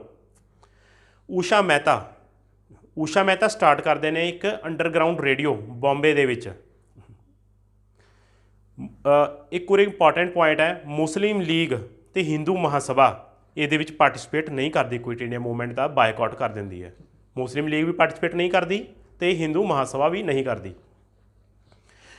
ਇਹ ਤੋਂ ਬਾਅਦ ਆਉਂਦਾ ਹੈ Shimla conference 1945, Shimla conference 1945। Viceroy ਹੈਗੇ ਨੇ ਆਪਣੇ ਲॉर्ड ਵੈਵਲ। ਕਈ ਵਾਰ ਐਗਜ਼ਾਮ 'ਚ ਹੁੰਦਾ ਹੈ ਡਿਊਰਿੰਗ ਸ਼ਿਮਲਾ ਕਾਨਫਰੰਸ ਵਾਇਸਰਾਏ ਕੌਣ ਨੇ? ਆਪਣੇ ਲॉर्ड ਵੈਵਲ। ਇਹਦੇ ਵਿੱਚ ਜਿੰਨੇ ਵੀ ਮੈਂਬਰ ਹੋਣਗੇ ਐਗਜ਼ੈਕਟਿਵ ਕੌਂਸਲ ਦੇ ਉਹ ਸਾਰੇ ਇੰਡੀਅਨਸ ਹੋਣਗੇ, ਸਿਰਫ 3 ਪੋਸਟਾਂ ਨੂੰ ਛੱਡ ਕੇ, ਗਵਰਨਰ ਜਨਰਲ ਤੇ ਕਮਾਂਡਰ ਇਨ ਚੀਫ। ਸੌਰੀ, ਇਹਨਾਂ ਦੋਨਾਂ ਨੂੰ ਛੱਡ ਕੇ, ਕਮਾਂਡਰ ਇਨ ਚੀਫ ਤੇ ਗਵਰਨਰ ਜਨਰਲ, ਇਹਨਾਂ ਦੋਨਾਂ ਨੂੰ ਛੱਡ ਕੇ ਜਿੰਨੇ ਵੀ ਐਗਜ਼ੈਕਟਿਵ ਕੌਂਸਲ ਦੇ ਮੈਂਬਰ ਹੋਣਗੇ ਸਾਰੇ ਇੰਡੀਅਨਸ ਹੋਣਗੇ। ਇਹ ਸ਼ਿਮਲਾ ਕਾਨਫਰੰਸ ਦੇ ਵਿੱਚ ਕਿਹਾ ਜਾਂਦਾ ਹੈ। ਤੇ ਇਕੁਅਲ ਰਿਪਰੈਜ਼ੈਂਟੇਸ਼ਨ ਹੋਏਗੀ ਕਾਸਟ, ਹਿੰਦੂ ਤੇ ਮੁਸਲਿਮਸ ਦੀ। ਉਸ ਤੋਂ ਬਾਅਦ ਆਪਣੇ ਕੋਲ ਆ ਜਾਂਦਾ ਹੈ formation of Indian national army. ਕਈ ਵਾਰ ਆਪਾਂ ਇੰਡੀਅਨ ਨੈਸ਼ਨਲ ਆਰਮੀ ਨੂੰ ਸੁਭਾਸ਼ ਚੰਦਰ ਬੋਸ ਨਾਲ ਕਨਫਿਊਜ਼ ਕਰ ਜਾਂਦੇ ਹਾਂ ਕਿ ਜਿਹੜੀ ਫਾਰਮੇਸ਼ਨ ਹੈ ਉਹਨੇ ਕੀਤੀ ਸੀਗੀ, ਬਟ ਐਕਚੁਅਲ ਦੇ ਵਿੱਚ ਜਿਹੜਾ ਇਹ ਪਲਾਨ ਸੀਗਾ ਇੰਡੀਅਨ ਨੈਸ਼ਨਲ ਆਰਮੀ ਨੂੰ ਬਣਾਉਣ ਦਾ, ਇਹ ਸੀਗਾ ਸਰਦਾਰ ਕੈਪਟਨ ਮੋਹਨ ਸਿੰਘ ਦਾ। ਇਹ ਕੈਪਟਨ ਮੋਹਨ ਸਿੰਘ ਦੁਆਰਾ ਉਹਨਾਂ ਦਾ ਆਈਡੀਆ ਸੀਗਾ, ਇਹ ਉਹਨਾਂ ਦੁਆਰਾ ਬਣਾਈ ਗਈ ਸੀ ਇੰਡੀਅਨ ਨੈਸ਼ਨਲ ਆਰਮੀ। ਇਸ 'ਚ ਆਪਾਂ ਕੁਛ ਇੰਪੋਰਟੈਂਟ ਫੈਕਟਸ ਤੇ ਪੁਆਇੰਟਸ ਨੋਟ ਕਰਾਂਗੇ। ਜਿਹੜੇ ਪੋਲੀਟੀਕਲ ਗੁਰੂ ਨੇ ਸੁਭਾਸ਼ ਚੰਦਰ ਬੋਸ ਦੇ ਉਹ ਹੈਗੇ ਨੇ ਚਿਤਰੰਜਨ ਦਾਸ। ਜਿਵੇਂ ਕਿ ਤੁਹਾਨੂੰ ਵੀ ਪਤਾ ਹੋਊਗਾ, ਕਈ ਵਾਰ ਐਗਜ਼ਾਮ 'ਚ ਹੁੰਦਾ ਹੈ ਗਾਂਧੀ ਜੀ ਦੇ ਪੋਲੀਟੀਕਲ ਗੁਰੂ ਕੌਣ ਨੇ? ਗੋਪਾਲ ਕ੍ਰਿਸ਼ਨ ਗੋਖਲੇ। ਜੇ ਇਸ ਤੋਂ ਬਾਅਦ ਇੱਕ ਪੁੱਛਿਆ ਜਾਵੇ ਗੋਪਾਲ ਕ੍ਰਿਸ਼ਨ ਗੋਖਲੇ ਦਾ ਪੋਲੀਟੀਕਲ ਗੁਰੂ ਕੌਣ ਹੈ? MG ਰਾਨਾਡੇ। ਉਸੀ ਤਰ੍ਹਾਂ ਪੋਲੀਟੀਕਲ ਗੁਰੂ ਆਫ ਸੁਭਾਸ਼ ਚੰਦਰ ਬੋਸ ਚਿਤਰੰਜਨ ਦਾਸ। ਸੁਭਾਸ਼ ਚੰਦਰ ਬੋਸ ਇਹ ਹਿਟਲਰ ਨੂੰ ਮਿਲਦੇ ਨੇ, ਇੱਕ ਫਿਕਟੀਸ਼ੀਅਸ ਯਾਨੀ ਕਿ ਇੱਕ ਜਾਲੀ ਨਾਮ ਦੇ ਹੇਠ। ਉਹ ਨਾਮ ਹੈਗਾ ਔਰਨੈਲਡੋ ਮੋਜ਼ਾਟਾ। ਇਸ ਨਾਮ ਦੇ ਹੇਠ ਉਹ ਜਾ ਕੇ ਹਿਟਲਰ ਨਾਲ ਮਿਲਦੇ ਨੇ। ਉਹਦੀ ਹੈਲਪ ਦੇ ਨਾਲ, ਹਿਟਲਰ ਦੀ ਹੈਲਪ ਦੇ ਨਾਲ ਇਹ ਇੱਕ ਗਰੁੱਪ ਬਣਾਉਂਦੇ ਨੇ ਜਿਹਦਾ ਨਾਮ ਰੱਖਿਆ ਜਾਂਦਾ ਫਰੀडम ਆਰਮੀ, ਯਾਨੀ ਕਿ ਮੁਕਤੀ ਸੈਨਾ। ਇਹ ਜਰਮਨੀ ਦੇ ਵਿੱਚ ਬਣਾਉਂਦੇ ਨੇ। ਇਹਦੇ ਹੈੱਡਕੁਆਟਰ ਜਰਮਨੀ ਦੇ ਵਿੱਚ ਹੀ ਹੁੰਦੇ ਨੇ, ਡਰੈਸਡਨ ਨਾਮ ਦੀ ਜਗ੍ਹਾ ਦੇ ਉੱਪਰ, ਡਰੈਸਡਨ ਜਰਮਨੀ ਦੇ ਵਿੱਚ। ਫਿਰ ਉਸ ਤੋਂ ਬਾਅਦ ਇਹਨਾਂ ਦੀ ਪੋਪੂਲੈਰਿਟੀ ਬਹੁਤ ਹੋ ਜਾਂਦੀ ਹੈ ਸੁਭਾਸ਼ ਚੰਦਰ ਬੋਸ ਦੀ ਜਰਮਨੀ ਦੇ ਵਿੱਚ, ਅਤੇ ਜਰਮਨੀ ਦੇ ਲੋਕ ਸੁਭਾਸ਼ ਚੰਦਰ ਨੂੰ ਕਹਿੰਦੇ ਨੇ ਨੇਤਾ ਜੀ, ਨੇਤਾ ਜੀ ਕਹਿ ਕੇ ਪੁਕਾਰਦੇ ਨੇ। ਅਤੇ ਉੱਥੇ ਹੀ ਇਹ ਜਰਮਨੀ ਦੇ ਵਿੱਚ ਸਲੋਗਨ ਦਿੰਦੇ ਨੇ ਜੈ ਹਿੰਦ, ਜੈ ਹਿੰਦ। ਇਹ ਸਲੋਗਨ ਦਿੱਤਾ ਜਾਂਦਾ ਹੈ ਸੁਭਾਸ਼ ਚੰਦਰ ਬੋਸ ਦੁਆਰਾ ਜਰਮਨੀ ਦੇ ਵਿੱਚ। ਅਤੇ ਉਸ ਤੋਂ ਬਾਅਦ ਇਹ ਜਰਮਨ ਸਬਮਰੀਨਸ ਦੇ ਵਿੱਚ ਜਾਪਾਨ ਪਹੁੰਚਦੇ ਨੇ। ਜਰਮਨੀ ਪਣਡੁੱਬੀ ਦੇ ਵਿੱਚ ਇਹ ਜਾਪਾਨ ਚਲੇ ਜਾਂਦੇ ਨੇ, ਅਤੇ ਜਾਪਾਨ ਦੇ ਵਿੱਚ ਜਾ ਕੇ ਇਹ ਬਣਾਉਂਦੇ ਨੇ, ਉੱਥੇ ਜਾ ਕੇ ਮਿਲਣਗੇ ਆਪਣੇ ਰਾਸ ਬਿਹਾਰੀ ਬੋਸ ਨੂੰ। ਜਾਪਾਨ ਦੇ ਵਿੱਚ ਜਾ ਕੇ ਮਿਲਣਗੇ ਰਾਸ ਬਿਹਾਰੀ ਬੋਸ। ਉੱਥੇ ਰਾਸ ਬਿਹਾਰੀ ਬੋਸ 1915 ਦਾ ਹੀ ਗਿਆ ਹੁੰਦਾ ਹੈ ਜਾਪਾਨ ਦੇ ਵਿੱਚ। ਉੱਥੇ ਜਾ ਕੇ ਜਿਹੜਾ ਰਾਸ ਬਿਹਾਰੀ ਬੋਸ ਹੈ ਉਹ ਇੱਕ ਬਣਾਉਂਦਾ Indian club of Tokyo. Indian club of Tokyo ਇਹਨੂੰ ਐਸਟੈਬਲਿਸ਼ ਕਰਦੇ ਨੇ ਰਾਸ ਬਿਹਾਰੀ ਬੋਸ। ਅਤੇ ਉੱਥੇ ਇੱਕ ਬਣਦੀ ਹੈ ਇੰਡੀਅਨ ਇੰਡੀਪੈਂਡੈਂਸ ਲੀਗ। ਇਸ ਤੋਂ ਪਹਿਲਾਂ ਆਪਾਂ ਇੰਡੀਪੈਂਡੈਂਸ ਲੀਗ ਪੜ੍ਹੀ ਸੀਗੀ ਜਿਹੜੀ ਸੁਭਾਸ਼ ਚੰਦਰ ਬੋਸ ਨੇ ਬਣਾਈ ਸੀ। ਇਹਦੇ ਮੂਹਰੇ ਨਾਮ ਹੈ ਇੰਡੀਅਨ ਇੰਡੀਪੈਂਡੈਂਸ ਲੀਗ, ਮੂਹਰੇ ਇੰਡੀਅਨ ਅੱਖਰ ਯੂਜ਼ ਕੀਤਾ ਹੋਇਆ। ਇੰਡੀਅਨ ਇੰਡੀਪੈਂਡੈਂਸ ਲੀਗ ਇਹ ਬਣਾਉਂਦੇ ਨੇ ਰਾਸ ਬਿਹਾਰੀ ਬੋਸ 1942 ਟੋਕੀਓ ਜਾਪਾਨ ਦੇ ਵਿੱਚ। ਟੋਕੀਓ ਜਾਪਾਨ ਦੇ ਵਿੱਚ ਇਹ ਬਣਾਈ ਜਾਂਦੀ ਹੈ। ਫਿਰ ਉਸ ਤੋਂ ਬਾਅਦ ਜਿਹੜੀ ਇੰਡੀਅਨ ਨੈਸ਼ਨਲ ਆਰਮੀ ਹੈ, ਜਿਵੇਂ ਕਿ ਤੁਹਾਨੂੰ ਦੱਸਿਆ, it was formed by Mohan Singh in Singapore. Indian national Army Mohan Singh ਬਣਾਉਂਦੇ ਨੇ ਸਿੰਗਾਪੁਰ ਦੇ ਵਿੱਚ।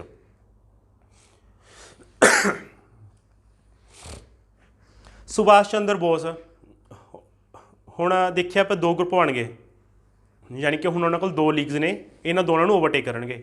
ਸੁਭਾਸ਼ ਚੰਦਰ ਬੋਸ ਟੇਕ ਕਰਦੇ ਨੇ command of Indian national army and Indian independence league in 1943 Singapore ਦੇ ਵਿੱਚ ਜਾ ਕੇ। ਹੁਣ ਇਹ ਦੋਨਾਂ ਨੂੰ ਮਰਜ ਕਰ ਦਿੰਦੇ ਨੇ ਅਤੇ ਇਹਨਾਂ ਨੂੰ ਹੁਣ ਅੱਗੇ ਸੁਭਾਸ਼ ਚੰਦਰ ਬੋਸ ਲੀਡ ਕਰਦੇ ਨੇ। ਸੁਭਾਸ਼ ਚੰਦਰ ਬੋਸ ਬਣਾਉਂਦੇ ਨੇ ਪ੍ਰੋਵਿੰਸ਼ੀਅਲ ਗਵਰਨਮੈਂਟ। ਇੱਕ ਪ੍ਰੋਵਿੰਸ਼ੀਅਲ ਗਵਰਨਮੈਂਟ ਬਣਦੀ ਹੈ ਫॉर ਫਰੀ ਇੰਡੀਆ। ਇੱਕ ਪ੍ਰੋਵਿੰਸ਼ੀਅਲ ਯਾਨੀ ਕਿ ਇੱਕ ਪ੍ਰੋਵਿੰਸ਼ੀਅਲ ਗਵਰਨਮੈਂਟ ਬਣਾਈ ਜਾਂਦੀ ਹੈ ਆਜ਼ਾਦ ਹਿੰਦੁਸਤਾਨ ਦੇ ਲਈ। ਕਿੱਥੇ ਬਣਦੀ ਹੈ? ਸਿੰਗਾਪੁਰ। ਐਗਜ਼ਾਮ 'ਚ ਹੁੰਦਾ ਹੈ ਪ੍ਰੋਵਿੰਸ਼ੀਅਲ ਗਵਰਨਮੈਂਟ ਕਿਹਨੇ ਬਣਾਈ ਸੀਗੀ, ਤਾਂ ਹੋਏਗਾ ਸੁਭਾਸ਼ ਚੰਦਰ ਬੋਸ। ਇੱਕ ਜਿਸ ਦੂਜੇ ਐਂਗਲ ਤੋਂ ਪੁੱਛ ਲੈਣ ਪ੍ਰੋਵਿੰਸ਼ੀਅਲ ਗਵਰਨਮੈਂਟ ਕਿੱਥੇ ਬਣੀ ਸੀ, ਤਾਂ ਆਪਣਾ ਆਨਸਰ ਹੋਏਗਾ ਸਿੰਗਾਪੁਰ। ਅਤੇ ਬਰਮਾ ਜਿਹੜਾ ਮਲਾਇਆ ਪੈਨਿਨਸੂਲਾ ਹੈ, ਉਹਦੇ ਵਿੱਚ ਸਲੋਗਨ ਦਿੱਤਾ ਜਾਂਦਾ ਹੈ give me blood I will give you freedom. ਮੈਨੂੰ ਖੂਨ ਦਿਓ, ਮੈਂ ਤੁਹਾਨੂੰ ਆਜ਼ਾਦੀ ਦਊਂਗਾ। ਇਹ ਸਲੋਗਨ ਦਿੱਤਾ ਜਾਂਦਾ ਸੁਭਾਸ਼ ਚੰਦਰ ਬੋਸ ਦੁਆਰਾ ਇਹਨੂੰ ਮਲਾਇਆ। ਇੰਡੀਅਨ ਨੈਸ਼ਨਲ ਆਰਮੀ ਦੇ ਉਸ ਤੋਂ ਜਿਹੜੇ ਹੈੱਡਕੁਆਟਰਸ ਨੇ ਉਹ ਸ਼ਿਫਟ ਕਰਕੇ ਹੁਣ ਆਪਾਂ ਰੱਖਾਂਗੇ ਰੰਗੂਨ ਦੇ ਵਿੱਚ। ਸ਼ਿਫਟ ਕਰ ਦਿੰਦੇ ਨੇ ਰੰਗੂਨ, ਜਿਹੜਾ ਕਿ ਬਰਮਾ ਦੇ ਵਿੱਚ ਹੈ। 1944 ਦੇ ਵਿੱਚ ਜਿਹੜੇ ਹੈੱਡਕੁਆਟਰਸ ਨੇ ਸ਼ਿਫਟ ਹੋ ਜਾਂਦੇ ਨੇ ਰੰਗੂਨ, ਬਰਮਾ ਦੇ ਵਿੱਚ। ਫਿਰ ਉਸ ਤੋਂ ਬਾਅਦ ਇੱਕ ਵਾਰ ਕਰਾਈ ਹੈ, ਯਾਨੀ ਕਿ ਯੁੱਧ ਘੋਸ਼, ਜਿਹਨੂੰ ਆਪਾਂ ਹਿੰਦੀ ਕਹਿੰਦੇ ਹਾਂ ਯੁੱਧ ਘੋਸ਼। ਉਹ ਹੈਗਾ ਚਲੋ ਦਿੱਲੀ। ਚਲੋ ਦਿੱਲੀ ਇਹ ਕਿਹਾ ਜਾਂਦਾ ਹੈ ਸੁਭਾਸ਼ ਚੰਦਰ ਬੋਸ ਦੁਆਰਾ ਰੰਗੂਨ ਦੇ ਵਿੱਚੋਂ। ਰੰਗੂਨ ਦੇ ਵਿੱਚ ਇੱਕ ਵਾਰ ਕਰਾਈ ਦਿੱਤਾ ਜਾਂਦਾ ਚਲੋ ਦਿੱਲੀ। ਫਿਰ ਉਸ ਤੋਂ ਬਾਅਦ ਸੁਭਾਸ਼ ਚੰਦਰ ਬੋਸ ਗਾਂਧੀ ਜੀ ਦੀ ਬਹੁਤ ਇੱਜ਼ਤ ਕਰਦੇ ਨੇ, ਚਾਹੇ ਉਹਨਾਂ ਦੀ ਜਿਹੜੇ ਆਈਡੀਓਲੋਜੀਕਲ ਲੈਵਲ ਦੇ ਉੱਪਰ ਮਤਭੇਦ ਹੈਗੇ ਨੇ, ਕੰਮ ਕਰਨ ਦੇ ਤਰੀਕੇ ਵੱਖਰੇ ਨੇ, ਸੋਚ ਵੱਖਰੀ ਹੈ, ਬਟ ਰਿਸਪੈਕਟ ਦੇ ਵਿੱਚ ਕੋਈ ਕਮੀ ਨਹੀਂ। ਸੁਭਾਸ਼ ਚੰਦਰ ਬੋਸ ਗਾਂਧੀ ਨੂੰ ਕਹਿੰਦੇ ਨੇ ਫਾਦਰ ਆਫ ਨੇਸ਼ਨ। ਜੁਲਾਈ 1944 ਦੇ ਵਿੱਚ ਕਹਿੰਦੇ ਨੇ ਫਾਦਰ ਆਫ ਨੇਸ਼ਨ। ਇਹ ਉਸ ਦੌਰਾਨ ਕਹਿੰਦੇ ਨੇ ਜਦੋਂ ਬਰਮਾ ਦੇ ਵਿੱਚੋਂ ਸੰਬੋਧਨ ਕਰ ਰਹੇ ਹੁੰਦੇ ਨੇ ਲੋਕਾਂ ਨੂੰ ਆਜ਼ਾਦ ਹਿੰਦ ਰੇਡੀਓ 'ਚੋਂ। ਆਜ਼ਾਦ ਹਿੰਦ ਰੇਡੀਓ ਜਿਹੜਾ ਕਿ ਬਰਮਾ ਤੋਂ ਆਪਰੇਟ ਹੋ ਰਿਹਾ ਹੁੰਦਾ ਹੈ, ਉਸ ਦੇ ਵਿੱਚ ਸੁਭਾਸ਼ ਚੰਦਰ ਬੋਸ ਗਾਂਧੀ ਨੂੰ ਕੀ ਕਹਿ ਕੇ ਕਹਿੰਦੇ ਨੇ, ਕੀ ਕਹਿ ਕੇ ਬੁਲਾਉਂਦੇ ਨੇ? Father of nation. ਅਤੇ ਉਸ ਤੋਂ ਬਾਅਦ 14 ਅਪ੍ਰੈਲ 1944 ਹੁਣ ਜਿਹੜੀ ਇੰਡੀਅਨ ਆਰਮੀ ਬਣ ਚੁੱਕੀ ਹੈ, ਇੰਡੀਆ ਦੇ ਵਿੱਚ ਆਏਗੀ। 14 ਅਪ੍ਰੈਲ 1944 ਦੇ ਵਿੱਚ ਇੱਕ ਬੰਦਾ ਹੈ ਕੋਲੋਨਲ ਮਲਿਕ। ਕੋਲੋਨਲ ਮਲਿਕ ਇਹ ਇੰਡੀਅਨ ਨੈਸ਼ਨਲ ਆਰਮੀ ਦਾ ਝੰਡਾ ਫਹਿਰਾਉਂਦਾ ਹੈ ਇੰਡੀਆ ਮੇਨਲੈਂਡ ਦੇ ਵਿੱਚ, ਇੰਡੀਆ ਦੀ ਧਰਤੀ ਦੇ ਉੱਪਰ। ਕਿੱਥੇ, ਕਿਹੜੀ ਜਗ੍ਹਾ 'ਤੇ? ਮਣੀਪੁਰ। ਮਣੀਪੁਰ ਦੇ ਵਿੱਚ ਕੋਲੋਨਲ ਮਲਿਕ ਇੰਡੀਅਨ ਆਰਮੀ ਦਾ ਝੰਡਾ ਫਹਿਰਾਉਂਦਾ ਹੈ। ਬਟ ਜਦੋਂ ਸੈਕਿੰਡ ਵਰਲਡ ਵਾਰ ਦੇ ਵਿੱਚ ਜਾਪਾਨ ਹਾਰ ਜਾਂਦਾ, ਉਹ ਸਰੈਂਡਰ ਕਰ ਦਿੰਦਾ, ਉਹ ਹਾਲਤ ਹੁੰਦੀ ਹੈ। ਉਸ ਤੋਂ ਬਾਅਦ ਸਾਡੇ ਵੀ ਜਿਹੜੇ ਹੌਸਲੇ ਨੇ ਪਸਤ ਹੋ ਜਾਂਦੇ ਨੇ। ਇੰਡੀਅਨ ਨੈਸ਼ਨਲ ਆਰਮੀ ਵੀ ਸਰੈਂਡਰ ਕਰ ਦਿੰਦੀ ਹੈ 15 ਅਗਸਤ 1945 ਨੂੰ। ਅਤੇ 18 ਅਗਸਤ 1945 'ਚ ਇੱਕ ਦੁਰਭਾਗਯਪੂਰਨ ਇੱਕ ਘਟਨਾ ਹੁੰਦੀ ਹੈ, ਹਿੰਦੀ ਥੋੜ੍ਹੀ ਬੋਲਣੀ ਔਖੀ ਹੁੰਦੀ ਹੈ। 1945 ਦੇ ਵਿੱਚ ਸੁਭਾਸ਼ ਚੰਦਰ ਬੋਸ ਉਹਨਾਂ ਦਾ ਪਲੇਨ ਕ੍ਰੈਸ਼ ਹੋ ਜਾਂਦਾ ਹੈ TP ਤਾਇਵਾਨ ਦੇ ਵਿੱਚ। ਤਾਇਵਾਨ ਦੇ ਵਿੱਚ ਕ੍ਰੈਸ਼ ਦੇ ਵਿੱਚ 1945 ਦੇ ਵਿੱਚ ਸੁਭਾਸ਼ ਚੰਦਰ ਬੋਸ ਦੀ ਡੈਥ ਹੋ ਜਾਂਦੀ ਹੈ। ਫਿਰ ਉਸ ਤੋਂ ਬਾਅਦ ਆਉਂਦੇ ਨੇ ਬਹੁਤ ਹੀ famous red fort trials. Indian national army ਨੇ ਸਰੈਂਡਰ ਕਰਤਾ। ਇਹ ਹੈਗੇ ਨੇ ਰੈੱਡ ਫੋਰਟ ਟਰਾਇਲਸ 1945। ਇਹਦੇ ਵਿੱਚ 3 ਕਨਵਿਕਟ ਹੁੰਦੇ ਨੇ। एग्जाम कई बार पूछा जाता नाम ये तिने बंदे या फिर किस नाल संबंध ने ਜਾਂ ਇਹਨਾਂ ਦੇ ਵਿੱਚੋਂ ਕਿਹੜਾ ਰੈੱਡ ਫੋर्ट ट्रायल का कन्विक्ट नहीं ਸੀਗਾ। ਤਾਂ 3 ने प्रेम कुमार सहगल ਜਿਹੜਾ कि हिंदू आ, शाह नवाज ये मुस्लिम है, गुरबख्श सिंह ढिल्लों ये सिख है। फिर ਜਿਹੜਾ डिफेंस हैगा इंडियन नैशनल ਜਿਹੜੇ प्रिजनर ने इंडियन नैशनल आर्मी के कैदी ने इन्हों के डिफेंस के खड़े होंगे ने। इन्हों डिफेंड कौन करते हैं? वकील बूला भाई देसाई, बूला भाई देसाई, तेज बहादुर सप्रू तो एक कैलाश नाथ काटयू तो एक आखिरी जवाहर लाल नेहरू तो अरुणा आसिफ अली। ये 3 वकील ने, सॉरी ये 4 वकील ने। कई बार एग्जाम के वकील पूछा जाता है भी इन्हों डिफेंस के किहड़े वकील से, तो जरनली जो ज़्यादा नाम ये होंगे बूला भाई देसाई का होंगे, एक तेज बहादुर सप्रू।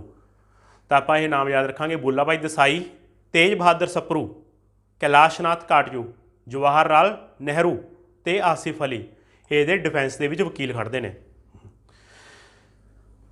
तो 24 नवंबर 1945 सॉरी 12 नवंबर 1945 12 नवंबर 1945 एक डे सैलीब्रेट किया जाता है जिसका नाम रखा INA day, Indian national army day, celebrated on 12 November 1945। जे अपन पूछा जाए इंडियन नैशनल आर्मी वीक कदों मनाया गया सीगा? वीक हफ्ता ये है 5 नवंबर तो 11 नवंबर। 5 नवंबर तो 11 नवंबर Indian national army week celebrate किया जाता है। फिर है ने अगे क्रोनोलॉजी च अपने को आता है royal Indian navy mutiny. Bombay Pune के रॉयल इंडियन नेवी जो रेटिंग्स ने कैडिट्स ने ये भी म्यूटनी कर देंगे ने। यह है फरवरी 1946 फैब 1946। एक शिप है, एक शिप का नाम है HMIS तलवार। ये ਉਹਦੇ कैडिट्स होंगे ने ਜਿਹੜੇ म्यूटनी करते हैं। सरदार वल्लभ भाई पटेल तो जिन्हा इन्हों कहते हैं तुसीं सरैंडर कर दो भी जो थोड़ा कॉज आ थोनों असीं बचावांगे, थोनों नैशनल पार्टीज बचाणगियां। इन्हों के कहते सरैंडर कर देंगे ने। तो उस तो बाद आता है कैबिनेट मिशन फरवरी 1946। इस वक्त ब्रिटेन के प्रधानमंत्री होंगे ने क्लेमेंट एटली जिहड़े कि लेबर पार्टी नूं बिलोंग करते हैं। वो एक हाई पावर्ड मिशन भेजते हैं 3 मैंबरी। पैथिक लॉरेंस जिहड़ा कि चेयरमैन होंदा कैबिनेट मिशन का, तो बाकी के 2 मैंबर ने स्टैफोर्ड क्रिस्प तो ये भी अलेगजेंडर। ਆਪਾਂ ਨੂੰ ਤਿੰਨੇ ਨਾਮ ਰੱਖਣੇ याद रखने जरूरी ने। कई बार चेयरमैन पूछा होंगे या फिर 3 मैंबरस पूछे जाते हैं भी ऑड वन आउट के इन्हों चों किहड़ा मैंबर नहीं सीगा। जे आपां नूं 3 मैंबर पता होणगे आपां तां ही पॉइंट आउट करांगे ये मैंबर नहीं हैगा। पैथिक लॉरेंस ये हैगा चेयरमैन कैबिनेट मिशन का। बाकी एक दूजा मैंबर है स्टैफोर्ड क्रिस्प तो एक थर्ड हैगा ए वी अलेगजेंडर। जिहड़ा ऑब्जैक्टिव है मिशन का वो है to find ways and means to transfer power to India. Hindustan नूं किद्दां उन्हां दे हत्थां 'च पावर देनी है, ये इसका ऑब्जैक्टिव है कैबिनेट मिशन 1946 का। यह दिल्ली पहुँचता है 24 मार्च 1946 नूं। कई बार पूछा होंगे भी कैबिनेट मिशन दिल्ली किहड़ी डेट में पहुँचता है, तो अपना आंसर होएगा 24 मार्च 1946 24 मार्च 1946। ये प्रपोजल ने ਇਹਦਾ प्रपोजल हैगा ये डिमांड जी पाकिस्तान एक सैपरेट मुस्लिम स्टेट की डिमांड रखता है, उसकी डिमांड को रिजैक्ट कर दिंदा cabinet mission. Cabinet mission rejects the demand for full fledged Pakistan. जी grouping of existing assemblies into 3 sections हो जाती है, यानी कि ग्रुपिंग हो जाती है A, B एंड C। फिर उस तो बाद 3 टियर सिस्टम होंदा है ये एग्जैक्टिव तो legislature at provincial level, princely states and एक यूनियन लैवल के उपर। नैक्सट पॉइंट है जी प्रोविंशियल असैंबली आ would elect constituent assembly on the basis of proportional representation. जी प्रोविंशियल असैंबली आ वो चुनेगी संविधान बनाने वाली असैंबली नूं, कॉन्स्टिट्यूएंट असैंबली नूं किहदे बेसिस के उपर प्रपोर्शनल रिप्रजेंटेशन। फिर उस तो बाद एक होर प्रोविजन आती है common centre for defence communication and external affairs का एक ही सेंटर बनेगा। तो provinces to have autonomy and residual powers पहले तो गवर्नर जनरल को होंदियां सी, हुण कहंदे प्रोविंसिस नूं देवांगे। तो जिहड़ियां प्रिंसली स्टेट्स सीगियां वो फ्री होणगियां अपना एग्रीमेंट करन लई, जां तां वो ब्रिटिश सरकार दे नाल एग्रीमेंट कर लैण जां फिर जिहड़ी नवीं हिंदुस्तान की सरकार बनेगी उन्हां दे नाल कर लैण एग्रीमेंट। फिर उस तो बाद इंटरिम गवर्नमेंट बनाई जाएगी फ्रॉम द कॉन्स्टिट्यूएंट असैंबली। हुण इह 'च एक मेन पॉइंट एक एग्जाम एक बहुत ही क्रूशल पॉइंट है, इन्फॉर्मेशन पूछी जाती है भी जिहड़ा कांग्रेस है उन्हें तो इस मिशन को एक्सैप्ट कर लिया सी, बट मुस्लिम लीग ने रिजैक्ट करता सी इस प्लान को। ਇਨੀਸ਼ੀਅਲੀ ਤਾਂ ਦੋਨਾਂ ਨੇ ਅਸੈਪਟ ਕੀਤਾ ਸੀ, ਬਟ ਉਸ ਤੋਂ ਬਾਅਦ ਕੁਝ ਪੁਆਇੰਟਸ ਦੇ ਉੱਪਰ ਮਤਭੇਦ ਹੋ ਜਾਂਦੇ ਨੇ, ਜਿਹਦੇ ਕਰਕੇ ਜਿਹੜੀ ਮੁਸਲਿਮ ਲੀਗ ਹੈ ਉਹ, ਕਿਉਂਕਿ ਉਹ ਕਹਿੰਦੇ ਕਾਮਨ ਸੈਂਟਰ ਨਹੀਂ ਹੋਊਗਾ, ਮੁਸਲਿਮ ਲੀਗ ਇਸ ਪੁਆਇੰਟ ਤੇ ਅੜੀ ਹੋਈ ਸੀਗੀ ਕਾਮਨ ਸੈਂਟਰ ਨਹੀਂ ਹੋਊਗਾ। ਫਿਰ ਇਸ ਕਰਕੇ ਜਿਹੜੀ ਮੁਸਲਿਮ ਲੀਗ ਹੈ ਉਹ ਰਿਜੈਕਟ ਕਰ ਦਿੰਦੀ ਹੈ ਕੈਬਨਿਟ ਮਿਸ਼ਨ ਪਲਾਨ ਨੂੰ। ਤੇ ਆਪਣਾ ਐਂਡ ਰਿਜ਼ਲਟ ਕੀ ਹੈ, ਐਗਜ਼ਾਮ ਪੁੱਛਿਆ ਜਾਵੇ ਵੀ ਕਿਹਨੇ ਇਹਨੂੰ ਕੈਬਨਿਟ ਮਿਸ਼ਨ ਪਲਾਨ ਨੂੰ ਅਸੈਪਟ ਕੀਤਾ ਸੀ, ਤਾਂ ਕਾਂਗਰਸ ਨੇ ਅਸੈਪਟ ਕੀਤਾ ਸੀ ਤੇ ਮੁਸਲਿਮ ਲੀਗ ਨੇ ਰਿਜੈਕਟ ਕੀਤਾ ਸੀ। ਤੇ ਰਿਜੈਕਟ ਕਰਨ ਤੋਂ ਬਾਅਦ ਮੁਸਲਿਮ ਲੀਗ ਨੇ 16 ਅਗਸਤ ਨੂੰ ਡਿਕਲੇਅਰ ਕਰਤਾ ਸੀ ਡਾਇਰੈਕਟ ਐਕਸ਼ਨ ਡੇ। ਪਟਵਾਰੀ ਦੇ ਐਗਜ਼ਾਮ 'ਚ ਪੁੱਛਿਆ ਗਿਆ ਸੀ ਜਾਂ ਹੋਰ ਵੀ ਬਹੁਤ ਸਾਰੇ ਐਗਜ਼ਾਮ ਪੁੱਛਿਆ ਜਾਂਦਾ ਹੈ।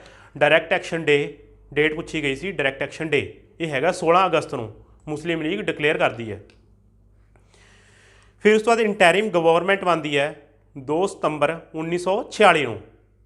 ਜਿਹੜੀ ਇੰਟੈਰਿਮ ਗਵਰਨਮੈਂਟ ਹੈ, ਇੰਟੈਰਿਮ ਗਵਰਨਮੈਂਟ ਇਹ ਚੱਲਦੀ ਹੈ 2 ਸਤੰਬਰ 1946 ਤੋਂ ਲੈ ਕੇ 15 ਅਗਸਤ 1947 ਤੱਕ। ਤੇ ਹੈੱਡ ਹੁੰਦਾ ਇੰਟੈਰਿਮ ਗਵਰਨਮੈਂਟ ਦਾ ਜਵਾਹਰ ਲਾਲ ਨਹਿਰੂ। ਤੇ ਮੁਸਲਿਮ ਲੀਗ ਵੀ ਉਸ ਤੋਂ ਬਾਅਦ ਇਹਨੂੰ ਜੁਆਇਨ ਕਰ ਲੈਂਦੀ ਹੈ ਆਬਸਟਰਕਸ਼ਨ ਕਰਨ ਦੇ ਲਈ, ਯਾਨੀ ਕਿ ਇਹ 'ਚ ਆਪਾਂ ਅੜਚਨਾ ਪਾਵਾਂਗੇ।